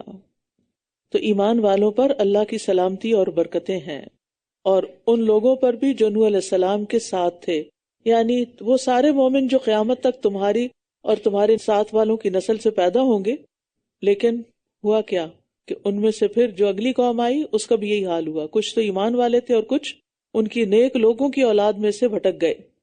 تِلْکَ مِنْ أَنْبَاءِ الْغَیْبِ نُوحِیہَا إِلَیْکَ، یہ غیب کی خبریں ہیں جنہیں ہم آپ کی طرف وحی کر رہے ہیں، اس سے پہلے نہ تو آپ اور نہ آپ کی قوم انہیں جانتی تھی، بس آپ صبر کیجئے، بے شک اچھا انجام متقین کے لیے ہے۔ وَإِلَىٰ عَادٍ أَخَاهُمْ هُودًا، اور عاد کی طرف ہم نے ان کے بھائی ہود کو بھیجا، اس نے کہا، ہے میری قوم، اللہ کی عبادت کرو، اس کے سوا تمہارا کوئی معبود نہیں، تم تو محض جھوٹ گھڑ رہے ہو۔ اے میری قوم، میں تم سے اس پر کسی اجر کا سوال نہیں کرتا، میرا اجر تو اسی کے ذمہ ہے جس نے مجھے پیدا کیا ہے، پھر بھی تم عقل سے کام نہیں لیتے۔ اور اے میری قوم، اپنے رب سے بخشش طلب کرو، پھر اس کی طرف لوٹ آؤ، وہ تم پر آسمان سے خوب برسنے والی بارش بھیجے گا، اور تمہاری قوت پر مزید قوت کا اضافہ کرے گا، اور تم مجرم بن کر منہ نہ پھیرو۔ تو گناہوں سے توبہ بارشوں کے نزول کا سبب ہے۔ اصل بات یہ ہے کہ استغفار اللہ کے عذاب سے حفاظت اور امان ہے۔ نبی صلی اللہ علیہ وسلم نے فرمایا، بندہ جب تک اللہ عز و جل سے استغفار کرتا رہتا ہے اس وقت تک اللہ کے عذاب سے محفوظ رہتا ہے، اس پر عذاب نہیں آتا۔ تو یہ ہم سب کو اپنی ہیبٹ بنا لینی چاہیے کہ دن میں ہو سکے تو 70 سے 100 بار استغفار کریں، اور اگر کسی وجہ سے نہیں کر پائے تو کم از کم 3 دفعہ استغفر اللہ الذی لا الہ الا هو الحی القیوم واتوب الیہ پڑھے، کیونکہ یہ سارے گناہوں کی معافی کا ذریعہ بن جاتا ہے۔ انہوں نے کہا اے ہود، تو ہمارے پاس کوئی واضح دلیل نہیں لایا۔ سبحان اللہ، سب کچھ بتا کے بھی کہ نہیں ہمیں نہیں سمجھ آ رہی، اور نہ ہی ہم تیری بات کی وجہ سے اپنے معبودوں کو چھوڑنے والے ہیں۔ اصل مشکل تو یہاں تھی نا، اور نہ ہی ہم تیری بات ماننے والے ہیں۔ کتنے بلنٹ لوگ تھے، ہم نے کچھ نہیں کرنا، تم جو مرضی سمجھا دو۔ اللہ کے پیغمبر کے ساتھ یہ کر رہے ہیں۔ ہم اس کے سوا کچھ نہیں کہتے کہ ہمارے کچھ معبودوں نے تجھے کسی تکلیف میں مبتلا کر دیا ہے، یعنی تم ہمارے معبودوں کو نہیں مانتے، لہٰذا انہوں نے تم پر کوئی بد دعا کر دی ہے یا تمہارے ساتھ کوئی برا کیا ہے، اس لیے تم ایسی باتیں کر رہے ہو۔ اس نے کہا بے شک میں اللہ کو گواہ بناتا ہوں اور تم بھی گواہ رہو کہ میں یقیناً ان سے بری ہوں جنہیں تم اللہ کا شریک ٹھہراتے ہو۔ یہاں 4 جملوں میں ہود علیہ السلام کی قوم نے سخت ترین لفظوں میں انہیں جھٹلا کر ان پر ایمان لانے سے صاف انکار کر دیا۔ پہلے جملے میں ان پر نبوت کی ایک بھی دلیل پیش نہ کرنے کا بہتان لگایا، دوسرے اور تیسرے جملے میں اپنے معبودوں کو چھوڑنے اور ہود علیہ السلام پر ایمان لانے سے انکار کیا، اور چوتھی بات یہ کہ انہوں نے ہود علیہ السلام کو جھٹلانے کے ساتھ مزید توہین کی اور مذاق بھی اڑایا۔ لیکن انہیں یہ یاد نہ رہا کہ اللہ کے سوا کوئی کسی کا کچھ بھی نہیں بگاڑ سکتا اور نہ ہی بنا سکتا ہے اس کے سوا، لہٰذا تم میرے خلاف چال چلو، پھر تم مجھے بالکل مہلت نہ دو۔ میں نے تو اللہ پر توکل کر لیا، جو میرا رب ہے تمہارا رب بھی۔ لوگوں کی مخالفتوں کے وقت اللہ پہ بھروسہ کریں، اور کوئی جاندار ایسا نہیں جس کی پیشانی کو وہ پکڑے ہوئے نہ ہو، بے شک میرا رب سیدھے رستے پر ہے۔ ان ربی علی صراط مستقیم، اور اسی رستے پر ہی تو کامیابی ملتی ہے۔ پھر بھی اگر تم منہ پھیرتے ہو تو بے شک میں نے تمہیں وہ سب پہنچا دیا جسے دے کر میں تمہاری طرف بھیجا گیا ہوں، اور میرا رب تمہارے علاوہ کسی اور قوم کو جانشین بنا دے گا اور تم اس کا کچھ بھی نہ بگاڑ سکو گے۔ بے شک میرا رب ہر چیز پر خوب نگران ہے۔ اور جب ہمارا حکم آ گیا تو ہم نے ہود کو اور ان لوگوں کو جو اس کے ساتھ ایمان لائے تھے اپنی طرف سے خاص رحمت کے ساتھ نجات دے دی، اور ہم نے انہیں ایک سخت عذاب سے بچا لیا۔ تو اللہ کی رحمت ہی نجات کا باعث ہے، چاہے کوئی کتنا بھی نیک کیوں نہ ہو۔ ہود علیہ السلام نے اپنی پوری کوشش صرف کر دی کام کرنے کے لیے، لیکن بچایا اللہ کی رحمت نے ان کے مخالفوں سے۔ اور یہ تھے عاد، جنہوں نے اپنے رب کی آیات کا انکار کیا اور اس کے رسولوں کی نافرمانی کی، اور ہر سرکش اناد رکھنے والے شخص کے حکم کی پیروی کی، اور ان کے پیچھے اس دنیا میں بھی لعنت لگا دی گئی، اور قیامت کے دن بھی یعنی اللہ کی رحمت سے دور ہوں گے۔ خبردار، عاد نے اپنے رب کی ناشکری کی، سنو دوری ہے عاد کے لیے جو ہود کی قوم تھی۔ اور سمود کی طرف ان کے بھائی صالح کو بھیجا، اس نے کہا ہے میری قوم، تم اللہ کی عبادت کرو جس کے سوا تمہارا کوئی معبود نہیں، وہی ہے جس نے تمہیں زمین سے پیدا کیا اور اسی میں تمہیں آباد کیا، بس اس سے مغفرت طلب کرو، پھر اس کی طرف لوٹ آؤ، بے شک میرا رب بہت قریب ہے، جواب دینے والا ہے۔ ان ربی قریب مجیب، قریب ہم سے اپنے علم کے ساتھ ہے، اپنی قدرت کے لحاظ سے ہے، اور مجیب دعاؤں کا قبول کرنے والا ہے۔ دن میں بھی دعائیں قبول ہوتی ہیں، خاص طور پر رات کے آخری حصے میں جب اللہ تعالیٰ آسمان دنیا پر آتے ہیں اور فرماتے ہیں کوئی ہے جو مجھ سے دعا کرے تو میں اس کی دعا قبول کر لوں، کوئی ہے مجھ سے مانگنے والا تو میں اسے عطا کر دوں، کوئی مجھ سے بخشش طلب کرنے والا ہے کہ میں اس کو بخش دوں۔ تو اس وقت کی دعاؤں کا اہتمام کیجیے۔ اب تو رمضان آنے والا ہے الحمدللہ، تو آپ نے سحری کے لیے تو اٹھنا ہی اٹھنا ہے نا۔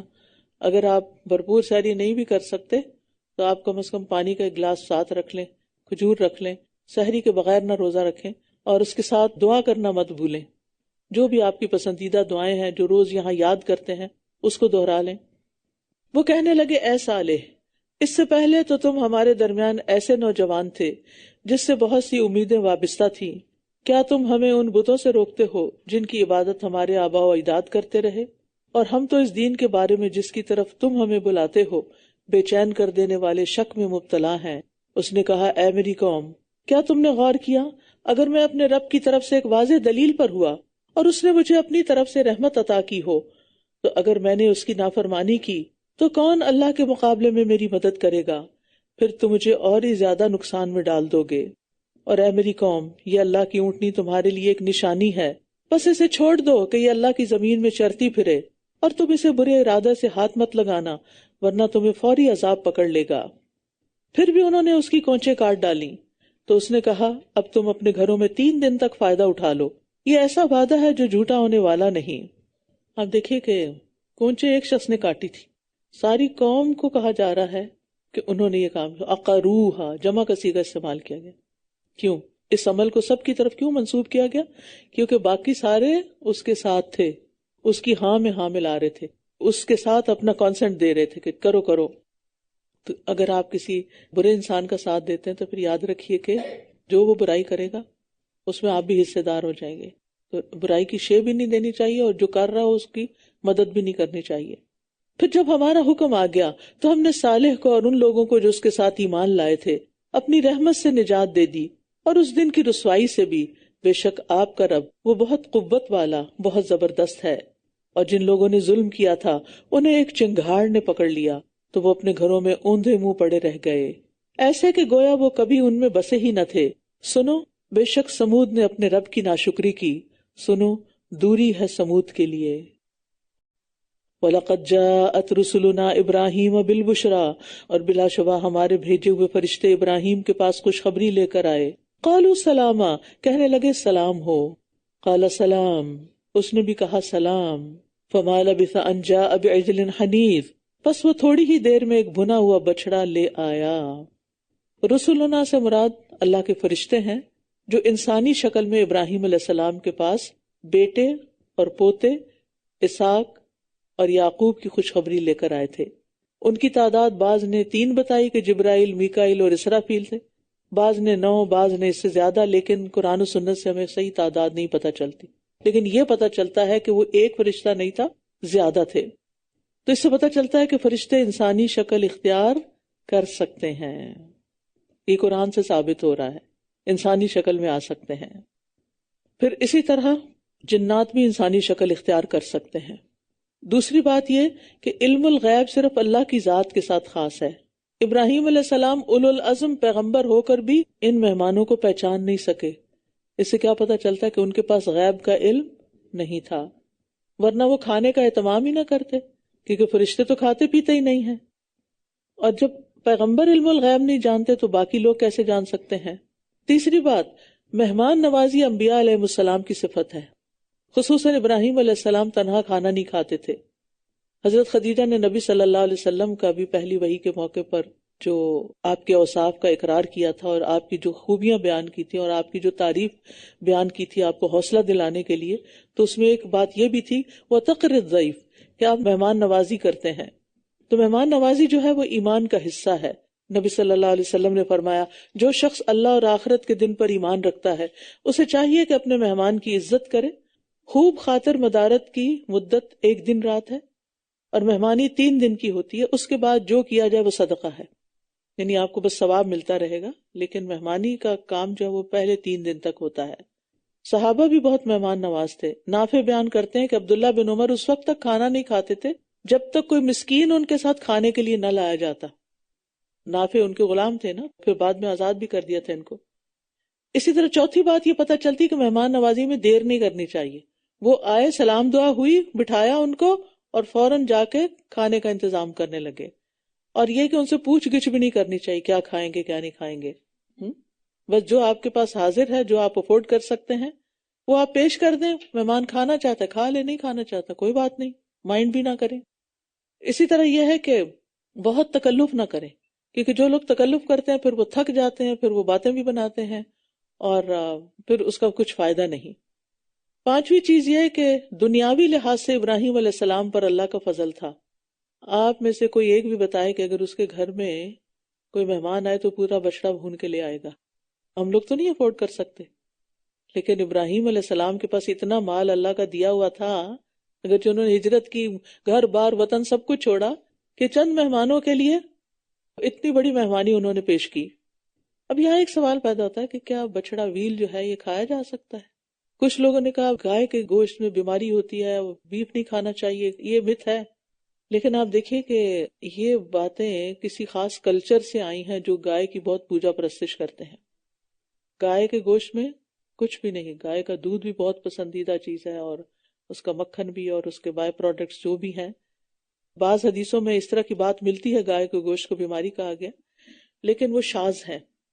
قرآن میں گائے کے گوشت کو بطور انعام ذکر کیا گیا ہے، اور قربانی اور مختلف مواقع پر ذبح کرنا قرآن و حدیث سے اور صحیح حدیث سے ثابت ہے۔ تو اگر یہ بیماری ہوتی تو پھر ابراہیم علیہ السلام کیوں کھاتے اور کھلاتے؟ مہمانوں کو بیماری والی چیز کھلانی تھی۔ یہ الگ بات ہے کہ کچھ لوگوں کو بیف سوٹ نہ کرے، آپ کو ہو سکتا آلو سوٹ نہ کرے، دودھ نہ کرے، کچھ اور نہ کرے، تو اس کا یہ مطلب نہیں آپ وہ حکم سب پہ لگا دیں کہ کوئی بھی یہ نہ کھائے، اوروں کو تو نہیں محروم کرے۔ ساتویں بات یہ کہ انبیاء علیہ السلام بشر ہوتے تھے، کھانا بھی کھاتے تھے اور کھلاتے بھی تھے، ٹھیک ہے، کیونکہ فرشتے کھانا نہیں کھاتے۔ اور آٹھویں بات یہ کہ خود ساختہ کرامات اور وظائف کے لیے کئی کئی دن تک کھانا ترک کرنا یہ ملت ابراہیمی کا طریقہ نہیں، کیونکہ بعض لوگ کہتے ہیں کہ اتنے دن چلا کاٹو کچھ نہ کھاؤ، تو یہ بھی نہیں۔ آپ دیکھیے کچھ لوگ دو دو دن کا روزہ رکھ لیتے ہیں، ہمیں اس سے منع کیا گیا ہے۔ مجھے ریسنٹلی پتا چلا کہ کسی ملک کا پرائم منسٹر جو ہے وہ سنڈے کو روزہ رکھتا ہے اور ٹیوزڈے کو جا کے افطار کرتا ہے۔ تو بہرحال اس کا اپنا کوئی پرسنل ایکسپیرینس ہوگا، لیکن ہمارے دین میں کیا ہے، صبح روزہ رکھو اور شام کو افطار کر لو۔ فَلَمَّا رَأَىٰ أَيْدِيَهُمْ لَا تَصِلُ إِلَيْهِ نَكِرَهُمْ، پھر جب اس نے دیکھا کہ ان کے ہاتھ اس کی طرف نہیں بڑھ رہے تو اس نے انہیں اجنبی سمجھا اور ان سے خوف محسوس کیا۔ انہوں نے کہا مت ڈرو، بے شک ہم تو قوم لوط کی طرف بھیجے گئے ہیں، مت ڈرو ہم قوم لوط کی طرف بھیجے گئے ہیں۔ تو ابراہیم علیہ السلام نے کھانا بھی پیش کیا اور کھانے پر اصرار بھی کیا، لیکن دیکھا کہ وہ تو کھا ہی نہیں رہے، تو وہ ذرا خوف زدہ ہو گئی۔ کیوں خوف زدہ؟ کیونکہ اس علاقے کا کلچر یہ تھا کہ اگر کوئی گھر آئے مہمان اور کھانا نہ کھائے تو اس کا مطلب ہے وہ برے ارادے سے آیا ہے۔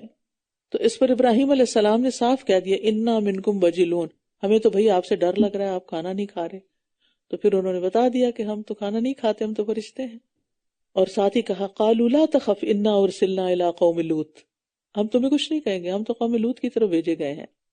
اور اس کی بیوی جو قریب ہی کھڑی تھی تو وہ ہنس دی، وامرأتہ قائمۃ، پھر ہم نے اسے اسحاق کی اور اسحاق کے بعد یعقوب کی خوشخبری دی۔ سبحان اللہ، وہ جو پیچھے 8 باتیں بتائیں اس میں ایک اور 9ویں کا بھی اضافہ کر لیں۔ وہ کیا کہ بیوی تھی گھر میں لیکن ابراہیم علیہ السلام نے خود سرو کیا، یعنی مہمان کو، صاحب خانہ کو خود آفر کرنا چاہیے، خود سرو کرنا چاہیے اس کی عزت افزائی کے لیے۔ تو جب انہیں پتا چلا کہ یہ تو قوم لوط کی طرف جا رہے ہیں، ہمیں کچھ نہیں کہیں گے، تو بے ساختہ ہنس پڑی۔ فرشتوں نے پھر مزید 2 خوشخبریاں دے دی، ایک بیٹے کی اور ایک پوتے کی بھی، کہ اتنی عمر تمہیں ملے گی کہ اپنی زندگی میں بیٹا بھی دیکھو گے اور پوتا بھی دیکھو گے۔ ظاہر ہے بیٹا ملے گا اور پھر وہ جوان ہوگا اور پھر اس کی شادی ہوگی، تو بہرحال ایک ہی وقت میں کئی خوشخبریاں ان کو مل گئیں، اور خوشخبری دینے کو اللہ تعالیٰ نے اپنی طرف منسوب کیا ہے۔ وہ کہنے لگی ہائے میری خرابی، یہ ایک انداز ہے کہنے کا، کیا میں اب بچے کو جنم دوں گی جبکہ میں بڑھیا ہوں اور یہ میرا شوہر بھی بوڑھا ہے؟ یقیناً یہ تو ایک عجیب بات ہے۔ کہا جاتا ہے اسرائیلی روایات میں کہ ابراہیم علیہ السلام 100 سال کے تھے اور حضرت سارہ 90 سال کی تھی، اللہ عالم۔ انہوں نے کہا کیا تم اللہ کے حکم پر تعجب کرتی ہو؟ اے اہل بیت، تم پر اللہ کی رحمت اور برکتیں ہوں، بے شک وہ بہت تعریف والا، بڑی شان والا ہے۔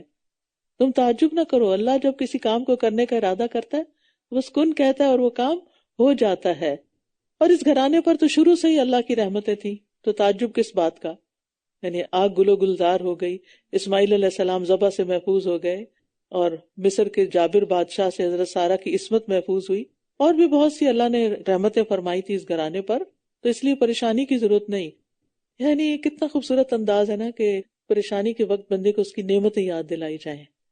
اگر آپ کے پاس کبھی کوئی ایسا شخص آئے جو مایوس ہو زندگی سے، مایوس ہو اپنے حالات سے، تو اس سے پوچھیں کہ اچھا آپ بتائیں آپ کی زندگی میں کون سی اچھی اچھی چیزیں بھی ہوئی ہیں، ان کو اچھی باتیں یاد کروائیں، ٹھیک ہے، تاکہ ان کا دھیان بٹے اور وہ مثبت سوچ اختیار کریں، کیونکہ ہر وقت صرف پریشانیوں کو ہی یاد کرتے رہنا اور انہی میں گھلتے رہنا یہ کوئی ہیلدی ایٹیٹیوڈ نہیں ہے، زندگی گزارنے کا کوئی صحت مندانہ انداز نہیں ہے۔ پھر جب ابراہیم سے خوف جاتا رہا اور اس کے پاس بیٹے کی خوشخبری آ گئی تو وہ ہم سے قوم لوط کے بارے میں جھگڑنے لگا۔ بے شک ابراہیم نہایت بردبار، بہت آہوزاری کرنے والا اور رجوع کرنے والا تھا۔ اللہ تعالیٰ نے ابراہیم علیہ السلام کا پیار سے تذکرہ کیا اور ان کی بحث اور تکرار کا برا نہیں مانا۔ حلیم وہ شخص ہوتا ہے جو غصہ نہیں کرتا اور کسی کی غلطی پہ پکڑتا نہیں ہے، معاف کر دیتا ہے، اور جب اس کے ساتھ کوئی برا کرے تو وہ انتقام لینے میں جلدی نہیں کرتا۔ تو ابراہیم علیہ السلام بہت اچھے اخلاق والے تھے، کشادہ دل تھے، وہ جاہلوں کی جہالت پر غضبناک نہیں ہوتے تھے، اور دوسرا اواہن ان کی صفت بتائی گئی، وہ ہر وقت اللہ کے سامنے گڑ گڑاتے رہتے تھے، اور منیب ہر کام میں اللہ کی طرف رجوع کرتے تھے، اللہ کو یاد کرتے تھے۔ اے ابراہیم اس بات کو چھوڑ دو، بے شک تمہارے رب کا حکم آ چکا ہے، یہ فرشتوں نے کہا، اور اب ان پر نہ پھیرا جانے والا عذاب آ کر رہے گا، یعنی اللہ کے فیصلے کو اب کوئی ٹال نہیں سکتا۔ اگرچہ ان کو پتا تھا کہ وہ قوم بہت بڑی مجرم ہے، لیکن اس کے باوجود ان کو ان پر عذاب آنے کی خبر سے خوشی نہیں ہوئی بلکہ تکلیف ہوئی، اور اللہ تعالیٰ سے ان کے حق میں سفارش کرنے لگ گئے۔ لیکن فرشتوں نے منع کر دیا کہ اللہ کا حکم ہو چکا ہے، بس اب یہ فیصلہ ہو چکا ہے، یہ ٹلے گا نہیں، بس اب یہ بات چھوڑ دو۔ اور جب ہمارے بھیجے ہوئے فرشتے لوط کے پاس آئے علیہ السلام تو وہ ان کے بارے میں بہت رنجیدہ ہوا اور ان کے بارے میں دل میں بہت تنگ ہوا اور کہنے لگا یہ بڑا کڑا دن ہے۔ لوط علیہ السلام ابراہیم علیہ السلام کے آگ سے صحیح سلامت باہر نکل آنے پر ایمان لے آئے تھے، باقی قوم تو نہیں لائی لیکن یہ ایمان لے، بھتیجے تھے ان کے۔ انہوں نے ان کے ساتھ ہی شام کی طرف ہجرت کی تو اللہ تعالیٰ نے ان کو بھی نبوت سے سرفراز کیا، اور وادی اردن میں صدوم نامی بستی اور اس کی گرد و نواح میں ان کو مبعوث کیا۔ یہ قوم شرک اور کفر کے ساتھ ایک ایسے فعل بد کی مرتکب تھی جس کا ارتکاب ان سے پہلے دنیا بھر میں کسی نے نہیں کیا تھا۔ یہ عورتوں کو چھوڑ کر مردوں کے ساتھ بدفعلی کے عادی تھے اور اپنی مجلسوں میں کھلم کھلا برائیاں کرتے تھے، ڈاکے مارنا ان کا عام رویہ تھا، یعنی ہر طرح کی اخلاقی بیماریوں کا بھی شکار تھے۔ اب لوط علیہ السلام کو یہ نہیں پتا تھا کہ یہ فرشتے ہیں، وہ سمجھتے تھے کہ یہ نوجوان لڑکے آئے ہیں، کوئی یہ میری قوم تو ان کو چھوڑے گی نہیں، یہ کتنا مشکل دن ہے۔ اور اس کی قوم کے لوگ اس کے پاس دوڑتے ہوئے آ گئے، اور وہ پہلے سے ہی برے کام کیا کرتے تھے۔ اس نے کہا ہے میری قوم، یہ میری بیٹیاں ہیں، یہ تمہارے لیے زیادہ پاکیزہ ہیں۔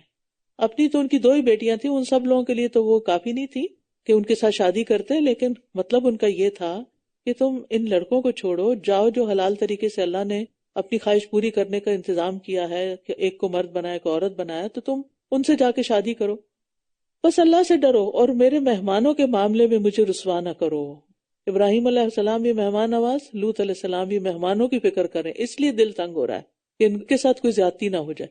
تو مہمان کو صرف کھلانا پلانا ہی نہیں ہوتا، اس کو پروٹیکٹ بھی کرنا ہوتا ہے۔ کیا تم میں کوئی ایک بھی سمجھدار آدمی نہیں؟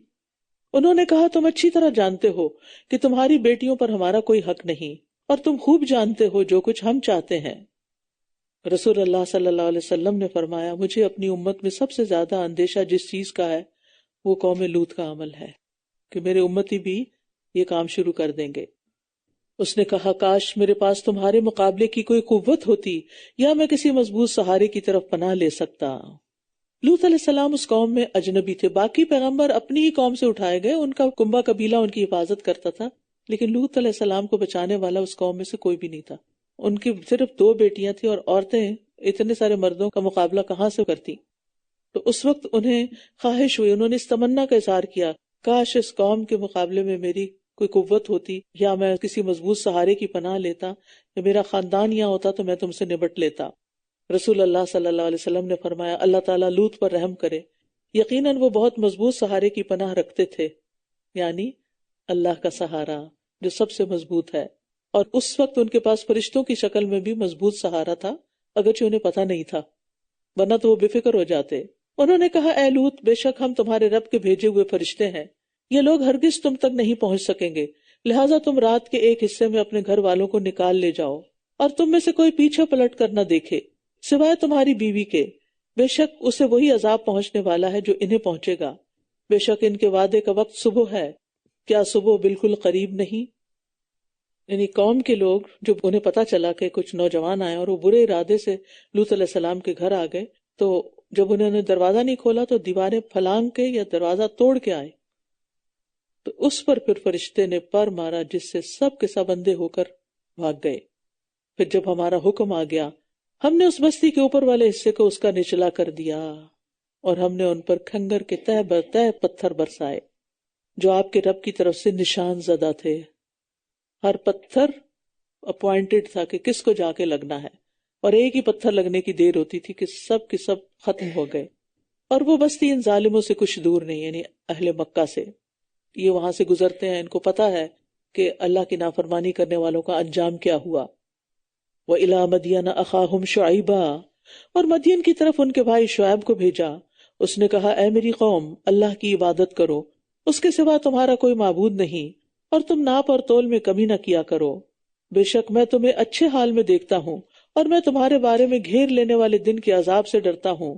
اور اے میری قوم، ناپ اور تول کو انصاف کے ساتھ پورا کیا کرو، اور تم لوگوں کو ان کی چیزیں کم کر کے نہ دیا کرو، اور زمین میں مفسد بن کر بگاڑ پیدا نہ کرو۔ اللہ کی دی ہوئی بچت ہی تمہارے لیے بہتر ہے اگر تم مومن ہو، اور میں تم پر کوئی نگہبان نہیں ہوں۔ تو یاد رکھیے، حق مال کی قلت ناحق مال کی کثرت سے افضل ہے، اس میں برکت بھی ہوتی ہے اور انجام کے لحاظ سے بھی اچھا ہے۔ لیکن ابن آدم کی فطرت کیا ہے؟ وہ مال کی قلت کو ناپسند کرتا ہے، حالانکہ مال کی قلت حساب کتاب میں کمی کا باعث ہے۔ قالوا یا شعیب اصلاتک تأمرک ان نترک ما یعبد آباؤنا، انہوں نے کہا اے شعیب، کیا تمہاری نماز تمہیں یہی حکم دیتی ہے کہ ہم ان کو چھوڑ دیں جن کی عبادت ہمارے آباء و اجداد کرتے آئے ہیں، یا یہ کہ ہم اپنے مالوں کے بارے میں جو چاہیں وہ بھی نہ کریں؟ بے شک تم ہی بہت بردبار اور سمجھدار رہ گئے ہو۔ یہاں انہوں نے نماز کا تانا دیا۔ عام طور پر یہی ہوتا ہے کہ جو شخص نمازی ہوتا ہے اگر اس سے وہ نصیحت بھی کرے تو اس کو نماز کا تانا مل جاتا ہے، یہاں وہ خیر خواہی کر رہے ہیں۔ اس نے کہا اے میری قوم، کیا دیکھا تم نے کہ اگر میں اپنے رب کی طرف سے ایک واضح دلیل پر ہوں اور اس نے مجھے اپنے پاس سے اچھا رزق بھی عطا کیا ہو تو میں کیسے اس کی نافرمانی کروں؟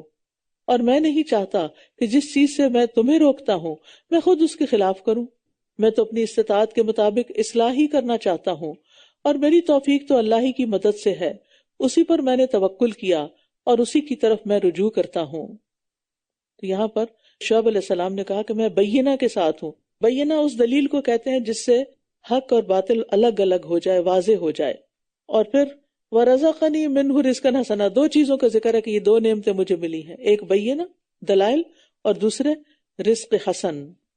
تو رزق حسن جو ہے اس سے مراد حلال روزی، صاف ستھری پاکیزہ زندگی اور نبوت بھی ہے۔ نبوت بھی ایک رزق ہے، اللہ نے جن کو چنا ان کو ملا۔ تو شعیب علیہ السلام ایک مالدار انسان تھے، اسی لیے انہوں نے کہا کہ مجھے رزق حسن ملا ہے، اچھا رزق ملا ہے، حلال روزی ملی ہے مجھے۔ یہ بات مینشن کرنا کیوں ضروری؟ پیچھے بھی میں نے ابراہیم علیہ السلام کو بتایا کہ وہ بچڑا لے آئے، اس کا مطلب ہے بہت مالدار تھے۔ یہاں یہ بھی رزق حسنہ کی بات کر رہے ہیں، مالدار ہیں۔ بات یہ ہے کہ دین پر ہوتے ہوئے اگر آپ مالدار ہیں تو کوئی برائی نہیں ہے اس میں، بس شرط یہ ہے کہ وہ مال جائز طریقے سے کمایا ہوا ہو۔ لیکن ہمارا عام کانسیپٹ کیا ہے کہ جو دین میں ہے اس کو فقیر ہی نظر آنا چاہیے۔ اور اے میری قوم، میری مخالفت تمہیں ہرگز اس بات پر آمادہ نہ کرے کہ تم اللہ کی نافرمانی پر اتر آؤ اور تمہیں قوم نوح یا قوم ہود یا قوم صالح جیسا عذاب آ پہنچے، اور قوم لوط تو تم سے کچھ بھی دور نہیں۔ وَاسْتَغْفِرُوا رَبَّكُمْ ثُمَّ تُوبُوا إِلَيْهِ إِنَّ رَبِّي رَحِيمٌ وَدُودٌ، اور اپنے رب سے استغفار کرو پھر اس کی طرف لوٹ آؤ، بے شک میرا رب نہایت رحم کرنے والا، بہت محبت کرنے والا ہے۔ یہاں اللہ کا نام الودود آیا ہے، رحیم ودود، مہربانی بھی کرتا ہے، محبت بھی کرتا ہے۔ تو اس سے پتہ چلتا ہے کہ اللہ تعالیٰ رحمت بھی فرماتے ہیں اور بندوں سے محبت بھی کرتے ہیں۔ قالوا یا شعیب ما نفقه کثیرا مما تقول، انہوں نے کہا شعیب جو تم کہتے ہو اس میں سے بہت کچھ ہم سمجھ ہی نہیں پاتے، ہمیں نہیں سمجھ آتا تم کیا کہتے ہو، اور ہم تمہیں اپنے درمیان بہت کمزور دیکھتے ہیں، اور اگر تمہارا قبیلہ نہ ہوتا تو ہم ضرور تمہیں سنسار کر دیتے، پتھر مار کے ہلاک کر دیتے، اور تم ہم پر زور آور تو نہیں ہو، تمہارا کیا بس چلے گا ہم پر، تم بدلہ بھی نہیں لے سکتے، مقابلہ بھی نہیں کر سکتے، دھمکیوں پہ دھمکیاں۔ یہ کب ہوتا ہے کہ انسان کو کسی کی بات سمجھ نہ آئے؟ جب اس کی بات میں اس کے لیے کوئی انٹرسٹ نہ ہو۔ آج بھی آپ دیکھیں کہ اگر کوئی شخص دین کی بات کبھی نہ سنتا ہے نہ سمجھتا ہے، اگر آپ اس کو کسی درس میں لے جائیں تو آدھی باتیں اس کو سمجھ نہیں آئے گی کہ ہو کیا رہا ہے اور یہ کیوں کہا جا رہا ہے، سمجھنا بھی نہیں چاہتے۔ مینٹل بلاک کہ یہ ہمیں لینا ہی نہیں، پہلے سے ڈیسائیڈڈ ہے نہیں سمجھنا، تو کیسے سمجھائے گا کوئی۔ اور پھر یہ کہ ایک اور وجہ بھی تھی کہ شعیب علیہ السلام کی تحقیر کے لیے ان کے کلام کو بے وقت قرار دیا۔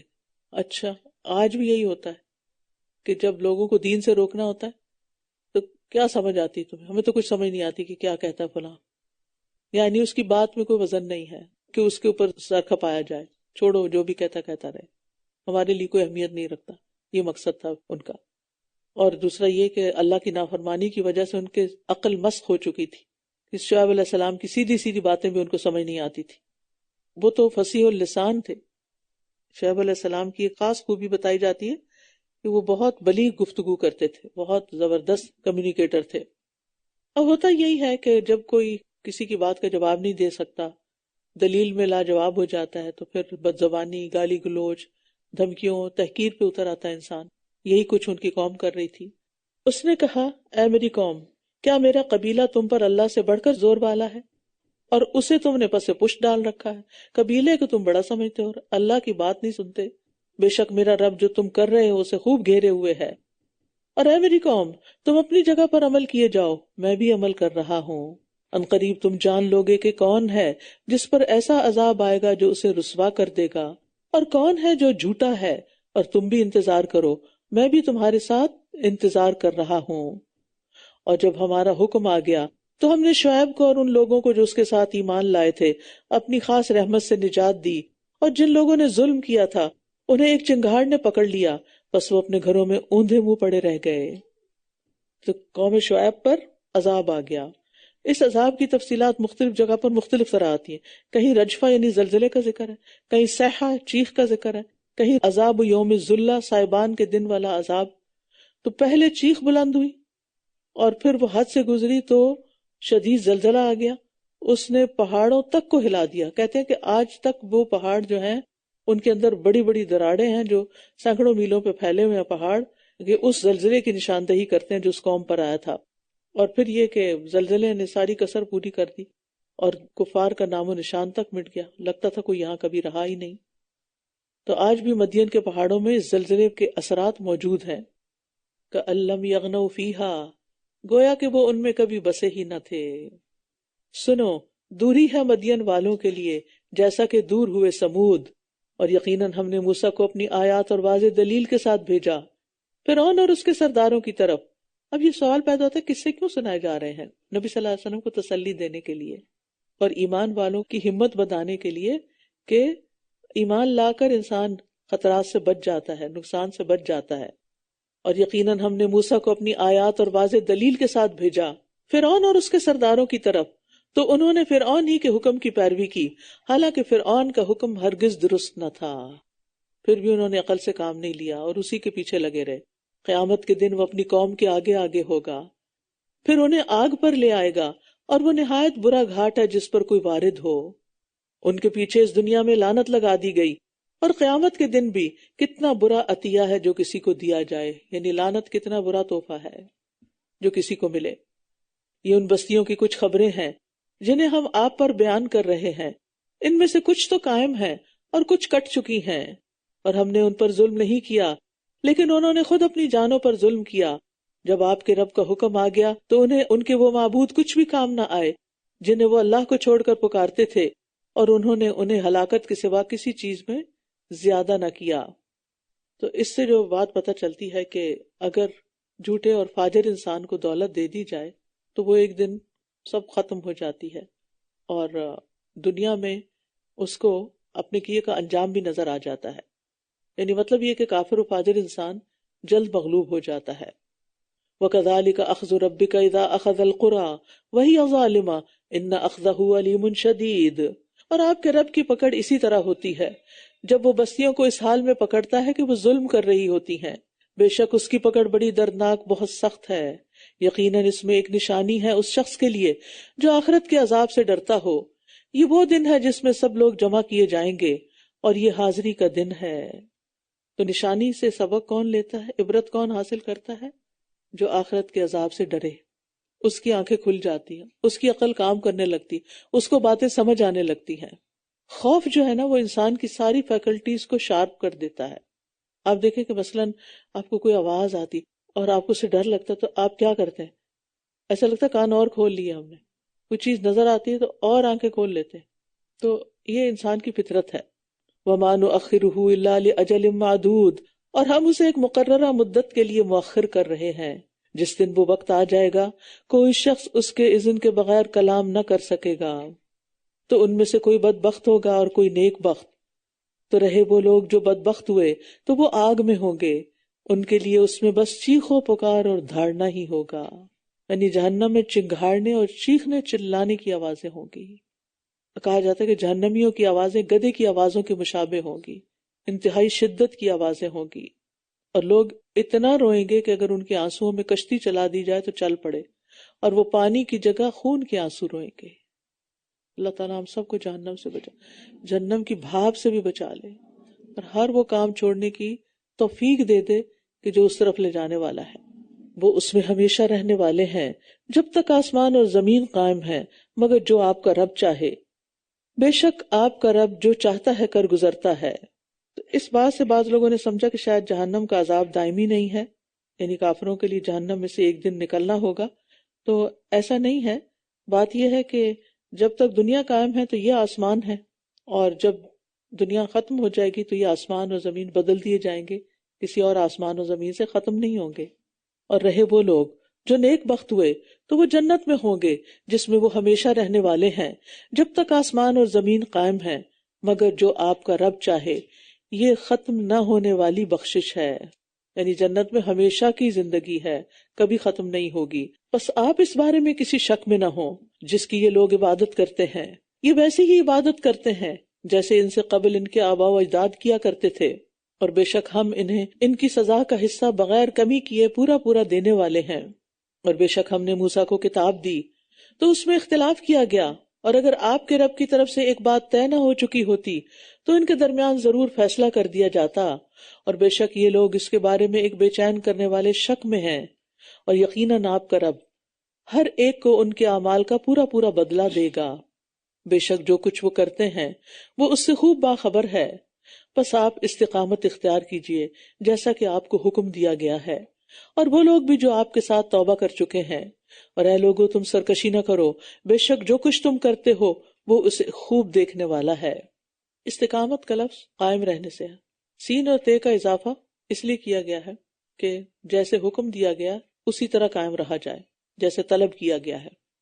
استقامت دائیں بائیں جانے کی بجائے سیدھے ایک ہی رستے پہ چلنا، صراط مستقیم پر چلنا، یہ عمل ہے، یعنی باطل کے دونوں کناروں افراط اور تفرید سے بچ کر درمیان میں سیدھے رستے پر چلیں۔ ابن قیم کہتے ہیں کہ ہدایت کا سب سے آخری مرتبہ ہے کہ اللہ تعالیٰ انسان کو قیامت کے دن جنت کے راستے پر چلائے۔ بس جس کو اس نے اس دنیا کے گھر میں صراط مستقیم کی ہدایت کر دی، اس کو وہ آخرت میں بھی سیدھے راستے پر چلنے کی توفیق دے گا، تاکہ وہ اللہ کی جنت اور اس کے ثواب کے گھر تک پہنچ جائے۔ اور اس راستے پر اس کے قدم اسی قدر مضبوط ہوں گے جتنا وہ اس راستے پر چلتا ہے جو اللہ نے زمین میں اپنے بندوں کے لیے راستہ مقرر کیا ہے۔ پل صراط پر بڑی استقامت کی ضرورت ہے، لیکن وہاں کون استقامت اختیار کرے گا؟ جو دنیا میں دین پر جم کے رہتا ہے۔ اور تم ان لوگوں کی طرف مت جھکنا جنہوں نے ظلم کیا، ورنہ تمہیں آگ چھو لے گی، اور تمہارے لیے اللہ کے سوا کوئی دوست نہ ہوں گے، پھر نہ ہی تمہاری مدد کی جائے گی۔ اور دن کے دونوں کناروں پر نماز قائم کیجیے، اور رات کے کچھ حصے میں بھی، بے شک نیکیاں برائیوں کو لے جاتی ہیں۔ ان الحسنات یذہبن السیئات، یہ یاد رکھنے والوں کے لیے ایک یاد دہانی ہے۔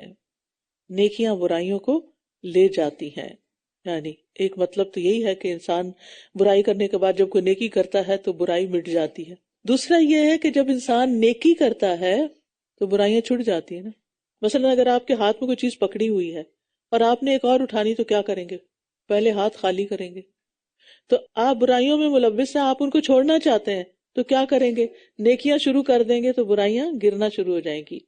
نبی صلی اللہ علیہ وسلم نے فرمایا، اس شخص کی مثال جو برائیاں کرنے کے بعد نیکیاں کرتا ہے اس آدمی کی طرح ہے جس پر ایسی تنگ زرہ ہو کہ اس کا گلا اس نے گھونٹ رکھا۔ ایسا آدمی جب نیکی کرتا تو ایک کڑا ٹوٹ جاتا ہے، پھر دوسری کرتا ہے، دوسرا کڑا ٹوٹ جاتا ہے، یہاں تک کہ وہ زرہ ٹوٹ ٹوٹ کے زمین پہ گر جاتی ہے، ختم ہو جاتی، ساری برائیاں ٹوٹ ٹوٹ کے چلی جاتی، نکل جاتی ہیں۔ وَاصْبِرْ فَإِنَّ اللَّهَ لَا يُضِيعُ أَجْرَ الْمُحْسِنِينَ، اور صبر کیجئے کہ بے شک اللہ نیکی کرنے والوں کا اجر ضائع نہیں کرتا۔ یعنی استقامت اختیار کرنے کے لیے، سیدھے راستے پر جمے رہنے کے لیے نماز اور صبر سے مدد حاصل کی جائے۔ صبر کیا ہے؟ نفس کو اس چیز پر روک کر اور باندھ کر رکھنا جس کا تقاضا عقل اور شرع کرتی ہے، ایک یا دو، دونوں میں سے کوئی ایک بھی، اور دونوں چیزیں۔ کہ اگر شریعت کہتی ہے کہ نہیں یہ نہیں کرنا تو انسان اپنے آپ کو روک لیتا ہے۔ یعنی اگر انسان کے دل میں کسی برائی کا خیال آتا ہے تو وہ اس سے کیسے رکتا ہے؟ جیسے روزے کی حالت میں ہم پانی پینے سے رک جاتے ہیں، کنٹرول کر لیتے ہیں نا۔ پیاس بھی لگی ہو تو ہم کہتے ہیں نہیں نہیں پینا، تو ایسے مومن کا حال یہ ہے کہ وہ ساری زندگی روزے سے ہوتا ہے، جن چیزوں سے اللہ نے منع کیا ہے ان کے قریب نہیں جاتا، ان کو چھوڑ دیتا کہ نہیں کرنا۔ پھر ان امتوں میں سے جو تم سے پہلے تھی کچھ ایسے اہل خیر کیوں نہ ہوئے جو زمین میں فساد کرنے سے روکتے، سوائے ان میں سے چند لوگوں کے جنہیں ہم نے نجات دی تھی، اور جن لوگوں نے ظلم کیا وہ ان چیزوں کے پیچھے لگے رہے جن میں وہ عیش و آرام دیے گئے تھے، اور وہ تھے ہی مجرم لوگ۔ بقیہ نفیس اور منتخب چیز کو کہا جاتا ہے جسے انسان اپنے فائدے کے لیے بچا بچا کے رکھتا ہے۔ تو اس سے پتہ یہ چلتا ہے کہ اہل خیر اگر کسی بستی میں موجود ہیں اور اس میں اہل شر کو فساد کرنے سے روکتے ہیں تو تھوڑے بھی بہت ہو جاتے ہیں۔ تو یہاں مسلمانوں کو بھی تنبیہ ہے کہ جب تک ان میں ایسے خیر والے لوگ موجود رہیں گے جو نیکی کا حکم دیں گے اور برائی سے منع کریں گے تو تھوڑے بھی بہت ہو جائیں گے، اور اس وقت تک عذاب نہیں آئے گا جب تک یہ کام ہوتا رہے گا۔ وَمَا كَانَ رَبُّكَ لِيُهْلِكَ الْقُرَىٰ بِظُلْمٍ وَأَهْلُهَا مُصْلِحُونَ، اور آپ کا رب ایسا نہیں کہ بستیوں کو ظلم سے ہلاک کر دے جبکہ اس کے باشندے اصلاح کرنے والے ہوں۔ یعنی اگر بستیاں نیکی پر قائم ہیں تو اللہ تعالیٰ ان کو ظلم کے ساتھ ہلاک نہیں کرے گا، اور اگر آپ کا رب چاہتا تو سب لوگوں کو ایک ہی امت بنا دیتا، سب ہدایت پہ ہوتے، لیکن وہ ہمیشہ اختلاف کرنے والے ہی رہیں گے، مگر جس پر آپ کا رب رحم فرما دے، اور اسی لیے اس نے انہیں پیدا کیا، اور آپ کے رب کی بات پوری ہو گئی کہ میں جنوں اور انسانوں سب سے جہنم کو بھر دوں گا۔ اور ہم رسولوں کی خبروں میں سے وہ سب کچھ آپ پر بیان کر رہے ہیں جس کے ساتھ ہم آپ کے دل کو مضبوط رکھتے ہیں، اور ان واقعات میں حق آپ کے پاس آ چکا ہے، اور ایمان لانے والوں کے لیے نصیحت اور یاد دہانی بھی ہے۔ اور ان لوگوں سے جو ایمان نہیں لاتے کہہ دیجئے کہ تم اپنی جگہ پر عمل کرتے رہو، ہم بھی عمل کر رہے ہیں، اور تم بھی انتظار کرو، ہم بھی انتظار کر رہے ہیں۔ وَلِلَّهِ غَيْبُ السَّمَاوَاتِ وَالْأَرْضِ، اور آسمانوں اور زمین کا غیب اللہ ہی کے پاس ہے، اور اسی کی طرف سارے معاملات لوٹائے جاتے ہیں، بس اسی کی عبادت کیجئے اور اسی پر توکل کیجئے، آپ کا رب ہرگز اس سے غافل نہیں جو کچھ تم کرتے ہو۔ سورۃ یوسف۔ بسم اللہ الرحمن الرحیم۔ الف لام را، تلک آیات الکتاب المبین، انا انزلناہ قرآنا عربیا لعلکم تعقلون۔ حضرت عثمان بن عفان فجر کی نماز میں سورۃ یوسف کثرت سے پڑھتے تھے۔ عطا کہتے ہیں اگر غمگین شخص سورۃ یوسف سنتا ہے تو اس کو راحت مل جاتی ہے۔ یہ سورۃ غموں کا علاج ہے۔ جب اپنے سے زیادہ کسی کو غمگین دیکھتے ہیں نا تو اپنے غم بھول جاتے ہیں، یا پھر اپنے بھی یاد آنے لگتے ہیں۔ بسم اللہ الرحمن الرحیم، الف لام را، تلک آیات الکتاب المبین۔ الف لام را، یہ روشن کتاب کی آیات ہیں، بے شک ہم نے اس کو عربی قرآن بنا کر نازل کیا ہے تاکہ تم سمجھ سکو، تاکہ تم سمجھ سکو۔ عربی میں کیوں نازل کیا؟ ہماری زبان تو عربی نہیں، ہم کیسے سمجھے؟ اس لیے کہ لغت عرب تمام زبانوں سے زیادہ فصیح، سب سے زیادہ واضح اور وسیع ہے، اور انسانی نفس میں آنے والے خیالات، احساسات، جذبات اور دیگر مضامین اور معانی کو سب سے زیادہ اور بہتر انداز میں ادا کرنے والی ہے۔ کسی اور زبان کے اندر اتنی کیپیسٹی نہیں کہ انسان کی نفسیات کو پوری طرح واضح کر سکے۔ قرآن پڑھنے سے عقل کو بھی تقویت ملتی ہے، یعنی قرآن اس لیے نازل کیا تاکہ تم عقل مند ہو جاؤ، لعلکم تعقلون، عقل میں اضافہ ہوتا ہے۔ یعنی اگر آپ اپنی عقل کو بڑھانا چاہیں، گرو کرنا چاہیں تو کثرت سے قرآن پڑھیں، قرآن کی مجلسوں کو اپنائیں، کثرت سے حکمت کی باتیں سنیں، تو آپ کی عقل عظیم ہو جائے گی، بڑھ جائے گی۔ نحن نقص عليك احسن القصص بما اوحينا اليك هذا القرآن وان كنت من قبله لمن الغافلين۔ ہم آپ پر بہترین قصہ بیان کرتے ہیں اس لیے کہ ہم نے آپ کی طرف یہ قرآن وحی کیا ہے، اور بے شک اس سے پہلے آپ یقیناً بے خبروں میں سے تھے۔ یاد رکھیے انبیاء علیہ السلام پر جو وحی آتی ہے اس کے ذریعے انہیں غیب کی خبریں پتہ چلتی ہیں، ماضی کے حالات صحیح طور پر پتہ چلتے ہیں، یہ ان کا ذاتی علم نہیں ہوتا۔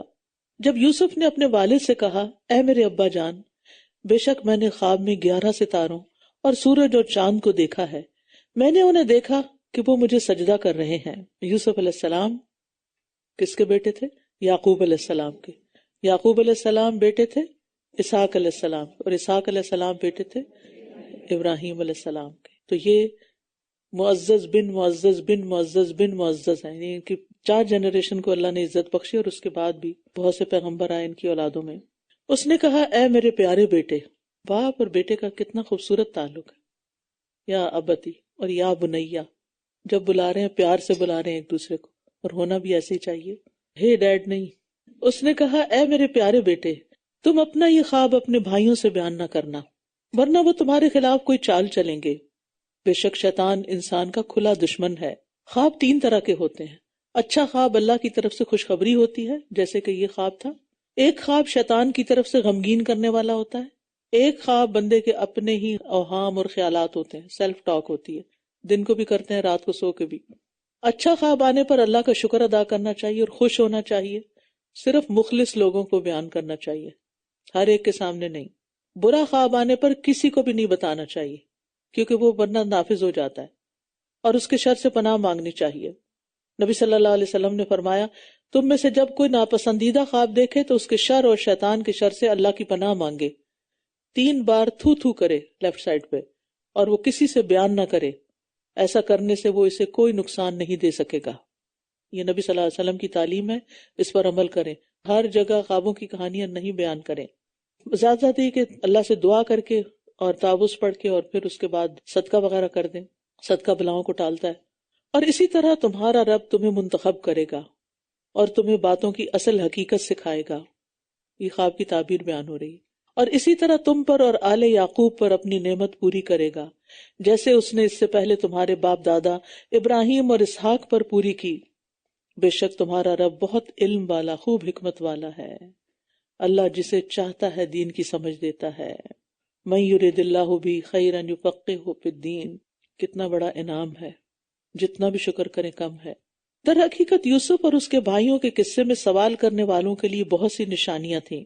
جب انہوں نے کہا یوسف اور اس کا بھائی ہمارے والد کو ہم سے زیادہ پیارے ہیں، حالانکہ ہم تو ایک جتھا ہیں.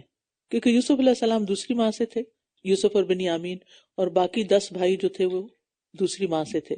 تو یہ اکٹھے ہو جاتے تھے اور وہ ان 2 بھائیوں کو الگ کر دیتے. بے شک ہمارے والد باز بھول میں ہیں، وہ نہیں دیکھ رہے کہ ہم زیادہ ہیں اور ہمیں اگنور کر کے ان کو دیکھ رہے ہیں. یوسف کو قتل کر دو، کام ختم ہو، یا اسے کسی اور سرزمین میں پھینک آؤ. تمہارے والد کا چہرہ تمہارے لیے خالی ہو جائے گا، اور اس کے بعد تم نیک لوگ بن جانا. یہ شیطان کا بندے کو گمراہ کرنے کے لیے، گناہ میں مبتلا کرنے کے لیے بہت بڑا ہتھیار ہے. ابھی جو کرنا ہے کر لو، اس کے بعد توبہ کر لینا. ہمیں کیا حکم دیا گیا؟ وَلَا تَمُوتُنَّ إِلَّا وَأَنْتُمْ مُسْلِمُونَ. ہر وقت پر مبردار نے. تو بھائیوں کے حسد نے ہی بھائی کو قتل کرنے پر آمادہ کیا. تو حسد کی مذمت ہے. لوگوں کی خیر اسی میں ہے کہ وہ ایک دوسرے سے حسد نہ کریں. ان میں سے ایک کہنے والے نے کہا یوسف کو قتل نہ کرو بلکہ اسے کسی اندھے کنویں میں ڈال دو، کوئی قافلہ اسے اٹھا لے گا اگر تم کچھ کرنے والے ہو. انہوں نے کہا اے ہمارے ابا جان، کیا ہے آپ کو کہ آپ یوسف کے معاملے میں ہم پر بھروسہ نہیں کرتے، جبکہ ہم تو اس کے بہت خیر خواہ ہیں. کل آپ اسے ہمارے ساتھ بھیج دیجئے تاکہ خوب کھائے پیے اور کھیلے کودے، اور بے شک ہم اس کی خوب حفاظت کرنے والے ہیں. اس نے کہا مجھے یہ بات غمگین کرتی ہے کہ تم اسے لے جاؤ، اور میں ڈرتا ہوں کہ کہیں اسے بھیڑیا نہ کھا جائے جبکہ تم اس سے غافل ہو. انہوں نے کہا اگر اسے بھیڑیا کھا جائے حالانکہ ہم ایک مضبوط جتھا ہیں، کتنا مان ہے اپنے جتھے، تب تو ہم یقیناً خسارہ پانے والے ہوں گے.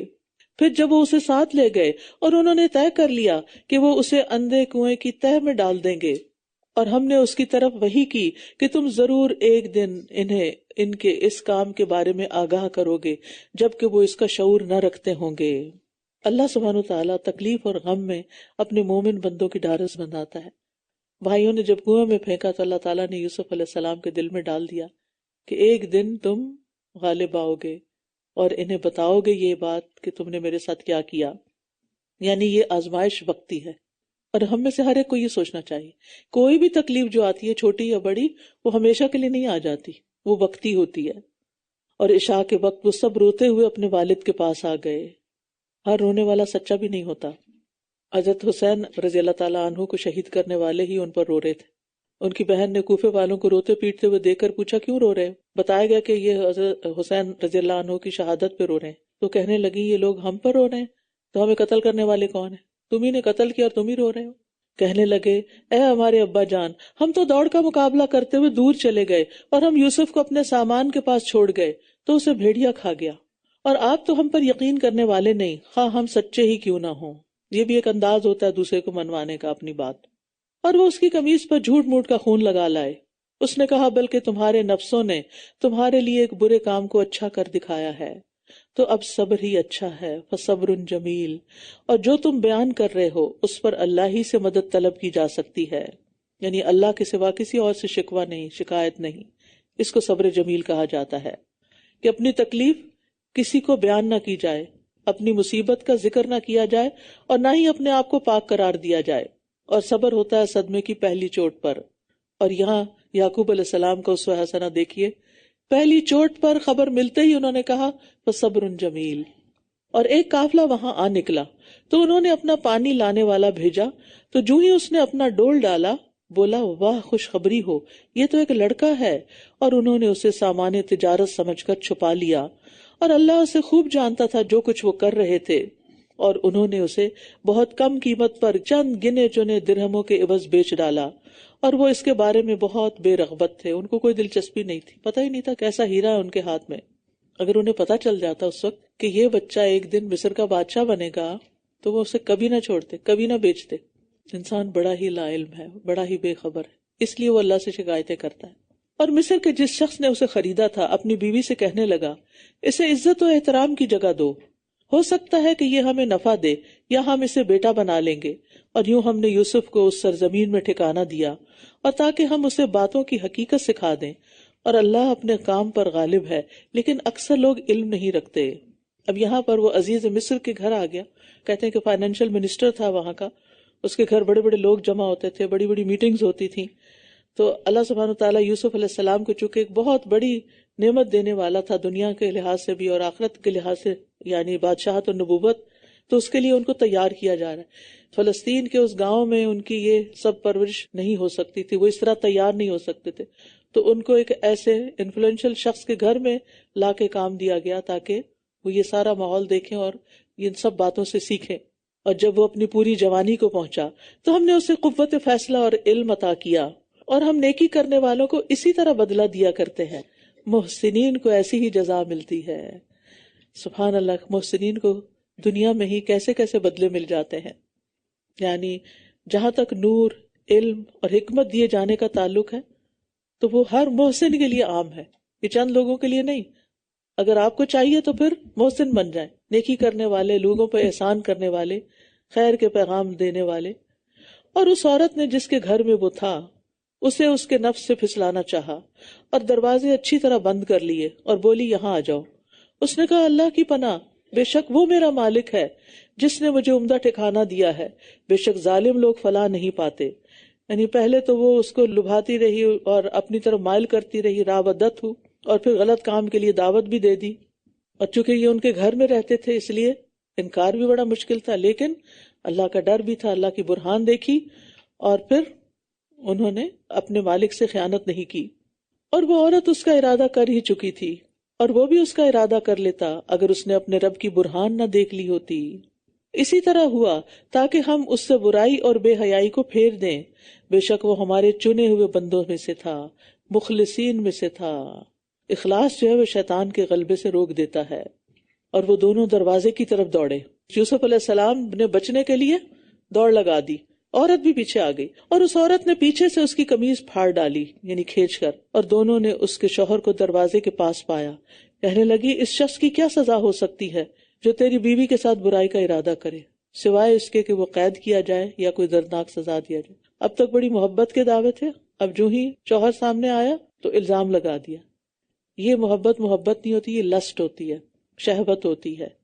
جو اصل محبت ہوتی ہے اس میں قربانی ہوتی ہے۔ یوسف بولا اسی نے مجھے میرے نفس سے پھسلانا چاہتا، یعنی اپنی صفائی پیش کی۔ اور اس عورت کے گھر والوں میں سے ایک گواہ نے گواہی دی کہ اگر اس کی قمیص سامنے سے پھاڑی گئی ہو تو عورت سچی ہے اور یہ جھوٹوں میں سے ہے۔ یعنی یوسف علیہ السلام سے بچنے کے لیے، اپنا بچاؤ کرنے کے لیے وہ پیچھے ہٹی تو اس کی قمیص پھٹ گئی۔ یعنی یوسف علیہ السلام اب تک سارے الزام اپنے خلاف سن رہے تھے، خاموش تھے، لیکن جب تہمت لگی تو اپنی صفائی پیش کی۔ اور اگر اس کی قمیص پیچھے سے پھاڑی گئی ہو تو عورت جھوٹی ہے اور یہ سچوں میں سے ہے۔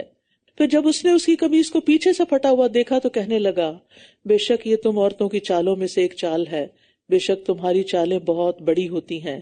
یہ کون کہہ رہا ہے؟ عزیز مصر۔ اے یوسف اس معاملے سے درگزر کرو، اور اے عورت تو اپنے گناہ کی معافی مانگ، بے شک تو ہی خطا کار تھی۔ اور شہر میں کچھ عورتیں کہنے لگیں کہ عزیز کی بیوی اپنے غلام کو اس کے نفس سے پھسلاتی ہے۔ اب یہ بات شہر میں مشہور ہو گئی اور الزام عورت پر ہی تھا۔ یقیناً اس کی محبت نے اسے فریفتہ کر لیا ہے، ہم تو اسے کھلی گمراہی میں دیکھتی ہیں۔ پھر جب اس عورت نے ان کی مکاری کے بارے میں سنا تو ان کی طرف پیغام بھیجا اور ان کے لیے مسندیں تیار کیں، اور ان میں سے ہر ایک کے ہاتھ میں ایک چھری دے دی، اور یوسف سے کہا ذرا ان کے سامنے نکل آ۔ تو جب عورتوں نے اسے دیکھا تو اس سے بہت مرعوب ہو گئیں اور اپنے ہاتھ کاٹ لیے اور کہنے لگیں اللہ کی پناہ، یہ کوئی انسان نہیں بلکہ یہ تو ایک نہایت معزز فرشتہ ہے۔ یعنی اتنے معصوم اور اتنے خوبصورت اور اتنے نیک کہ نیکی ان کے شخصیت سے پھوٹ رہی تھی۔ آپ دیکھیں گے جو نیک انسان ہوتا ہے نا، وہ پہچان لیا جاتا ہے کہ اس کے اندر شر نہیں۔ یعنی انسان جو کچھ بولتا ہے، جو کچھ کرتا ہے، جیسے چلتا ہے، انسان کی چال، انسان کی بات، اس کی پوری شخصیت کی عکاس ہوتی ہے، اس کا ایک اورا ہوتا ہے۔ عزیز کی بیوی کہنے لگی یہی ہے وہ شخص جس کے بارے میں تم مجھے ملامت کرتی ہو، یعنی اب تم نے اپنے بھی ہاتھ کاٹ لیے اس کو دیکھ کے، اور میں نے ہی اسے اس کے نفس سے پھسلانا چاہا۔ اب وہ پوری جرات کے ساتھ سب کے سامنے اقرار بھی کر رہی ہے، لیکن وہ بچ نکلا، اور اگر اس نے وہ نہ کیا جو میں اسے حکم دیتی ہوں تو ضرور وہ قید کیا جائے گا اور ضرور ہی وہ ذلیل ہوگا۔ اس نے کہا اے میرے رب، قید خانہ مجھے اس سے زیادہ محبوب ہے جس کی طرف یہ سب مجھے دعوت دے رہی ہیں۔ یعنی اب یک نشد دو شد، پہلے ایک مصیبت تھی، اب دوسری بھی گلے پڑ گئی۔ اصل میں یوسف علیہ السلام خوبصورت بھی بہت تھے۔ نبی صلی اللہ علیہ وسلم نے جب معراج کے موقع پر ان کو چوتھے آسمان پر دیکھا تو فرمایا کہ ان کو حسن کا آدھا حصہ دیا گیا ہے، یعنی آدھا حسن ساری دنیا میں بانٹ دو اور باقی آدھا ان کا۔ تو وہ بہت اٹریکٹیو بھی تھے اور نیک بھی تھے، ایک خوبصورتی ہو اور اوپر سے نیکی بھی ہو۔ اس نے کہا اے میرے رب، قید خانہ مجھے اس سے زیادہ محبوب ہے جس کی طرف یہ سب مجھے دعوت دے رہی ہیں، اور اگر تو نے مجھ سے ان عورتوں کی چال نہ پھیری تو مجھے ڈر ہے کہ میں ان کی طرف مائل ہو جاؤں گا اور میں جاہلوں میں سے ہو جاؤں گا۔ یہ ہوتا ہے نا بندہ مومن، ہر آزمائش کے وقت اللہ کی طرف رجوع، اللہ سے مدد۔ تو اس کے رب نے اس کی دعا قبول کر لی اور ان عورتوں کی چال اس سے پھیر دی، بے شک وہ خوب سننے والا، خوب جاننے والا ہے۔ ثم بدا لهم من بعد ما رأوا الآيات ليسجننه حتى حين، پھر اس کی بے گناہی کی نشانیاں دیکھ لینے کے بعد بھی ان کو یہی سمجھ آیا کہ وہ ایک مدت تک کے لیے اسے قید کر دیں تاکہ وہ عزیز مصر کے گھر سے نکل آئے۔ نہ عزیز مصر کی بیوی اس کے پیچھے لگے اور نہ اور عورتیں۔ اب جیل خانہ ایسا ہے جہاں کوئی نہیں آئے گا۔ تو انہوں نے یہ مان لیا کہ یوسف بے گناہ ہے، لیکن اس کے باوجود سب کے فتنے سے بچنے کے لیے ان کو جیل بھیج دیا گیا، یعنی بجائے اس کے کہ اپنی اصلاح کرتے ایک بے گناہ کو سزا دے دی۔ اور اس کے ساتھ ہی 2 اور نوجوان قید خانے میں داخل ہوئے۔ ان میں سے ایک نے کہا میں خواب میں خود کو دیکھتا ہوں کہ میں شراب نچوڑ رہا ہوں، اور دوسرے نے کہا میں خود کو دیکھتا ہوں کہ میں اپنے سر پر روٹیاں اٹھائے ہوئے ہوں جس سے پرندے کھا رہے ہیں۔ اے یوسف تم ہمیں اس کی تعبیر بتاؤ، بے شک ہم تو تمہیں احسان کرنے والوں میں سے سمجھتے ہیں۔ انا نراک من المحسنین، یعنی جیل میں ان کا جو اخلاق تھا، کردار تھا، کیریکٹر تھا، اس سے انہوں نے اندازہ لگایا کہ یہ انسان بڑا مختلف ہے، یہ محسن ہے۔ تو محسن اپنے رویے سے ہی پہچان لیا جاتا ہے، کیونکہ وہ ہر ایک کی مدد کے لیے تیار ہوتا ہے، دوسروں کے کام آتا ہے۔ اس نے کہا جو کھانا تم دیے جاتے ہو اس کے آنے سے پہلے ہی میں تمہیں اس کی تعبیر بتا دوں گا، یہ اس میں سے ہے جو مجھے میرے رب نے سکھایا ہے۔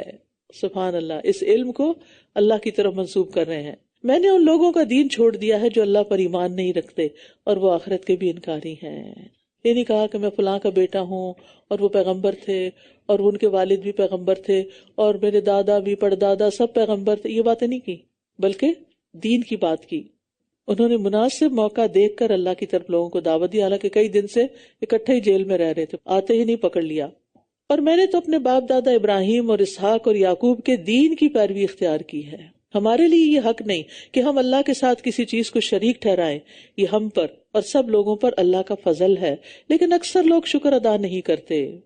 توحید کی نعمت کا ملنا اللہ کا بہت بڑا احسان ہے، اسی لیے ہم سب کی تمنا ہونی چاہیے کہ یا اللہ لا الہ الا اللہ پر ہمارا خاتمہ ہو، اے قید خانے کے دو ساتھیوں، کیا جدا جدا بہت سے رب بہتر ہے یا اللہ جو اکیلا ہے بہت زبردست ہے؟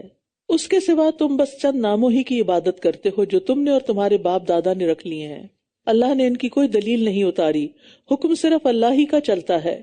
اس نے حکم دیا ہے کہ تم صرف اسی کی عبادت کرو، یہی درست دین ہے، لیکن اکثر لوگ جانتے نہیں۔ تو درست دین میں ہی دنیا اور آخرت کی اصلاح ہے۔ اے قید خانے کے دو ساتھیوں، تم دونوں میں سے ایک تو اپنے آقا کو شراب پلائے گا اور دوسرا سولی چڑھا دیا جائے گا، پھر پرندے اس کے سر سے نوچ کر کھائیں گے۔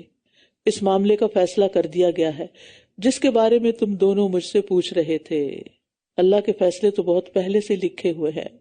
وقال للذی ظن انہ ناج منہ اذکرنی عند ربک، اور ان دونوں میں سے جس کے بارے میں یوسف کا خیال تھا کہ وہ قید سے رہائی پا جائے گا، اس سے کہا کہ اپنے آقا کے پاس میرا ذکر کر دینا، تو شیطان نے اسے اپنے آقا سے ذکر کرنا بھلوا دیا، چنانچہ وہ کئی سال تک قید خانے ہی میں ٹھہرا رہا، کیونکہ اللہ کا حکم یہی تھا، انہیں کوئی شکوہ ہی نہیں تھا۔ اور بادشاہ نے کہا میں خواب میں دیکھتا ہوں کہ 7 موٹی گائے ہیں جنہیں 7 دبلی گائے کھا رہی ہیں، اور 7 سرسبز بالیاں ہیں اور کچھ دوسری خشک ہیں۔ اے اہل دربار، مجھے میرے خواب کے بارے میں کچھ بتاؤ، اگر تم خواب کی تعبیر کر سکتے ہو۔ انہوں نے کہا یہ تو پریشان خواب ہیں اور ہم ایسے خوابوں کی تعبیر جاننے والے نہیں، اور بغیر علم کے تعبیر بیان بھی نہیں کرنی چاہیے، وہ بھی ایک جھوٹ ہوتا ہے۔ بغیر علم کے فتوے بھی نہیں دینے چاہیے، اس سے انسان خود بھی بھٹکتا ہے، دوسروں کو بھی بھٹکاتا ہے۔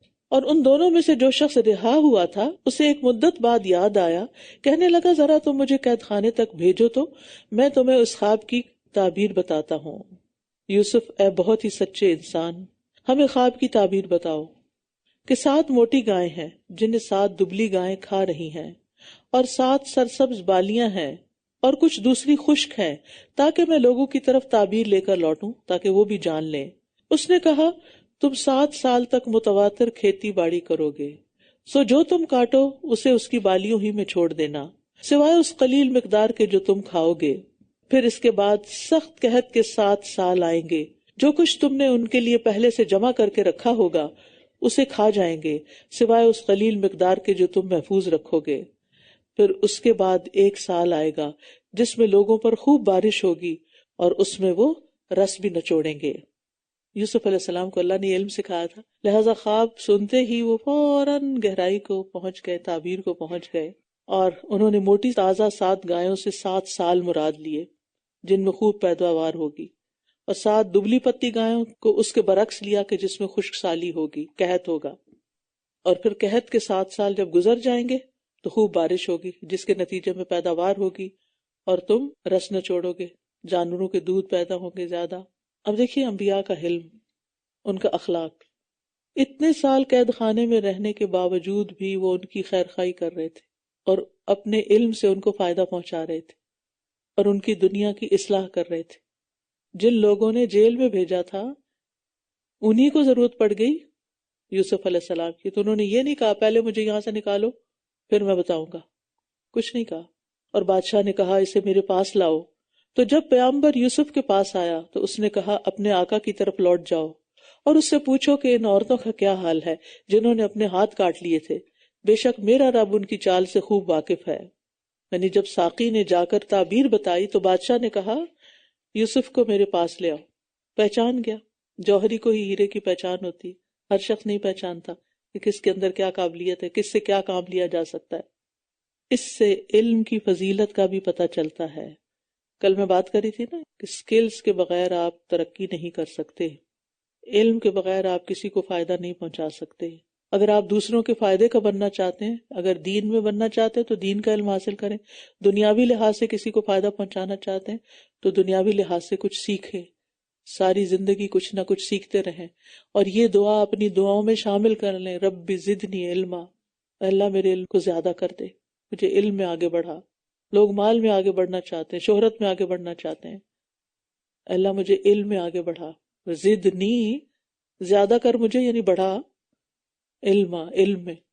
سب لوگ چاہتے ہیں بہت خوبصورت ہو جائے، حسن جو تھا وہ مصیبت کا باعث بنا اور علم رہائی کا باعث بنا۔ یہ بھی سیکھنے کا سبق ہے اس میں۔ جب دنیا میں یہ حال ہے تو آخرت میں علم نافع کی برکتیں کیا کیا ہوں گی۔ اس لیے عمر کے کسی بھی حصے میں ہے، دنیا سے جانے سے پہلے قرآن کو حرز جان بنا لیں، اپنا ساتھی بنا لیں اور اس کی باقاعدہ تعلیم حاصل کریں۔ اس نے کہا اے عورتو، تمہارا کیا معاملہ تھا جب تم نے یوسف کو اس کے نفس سے پھسلانا چاہا تھا؟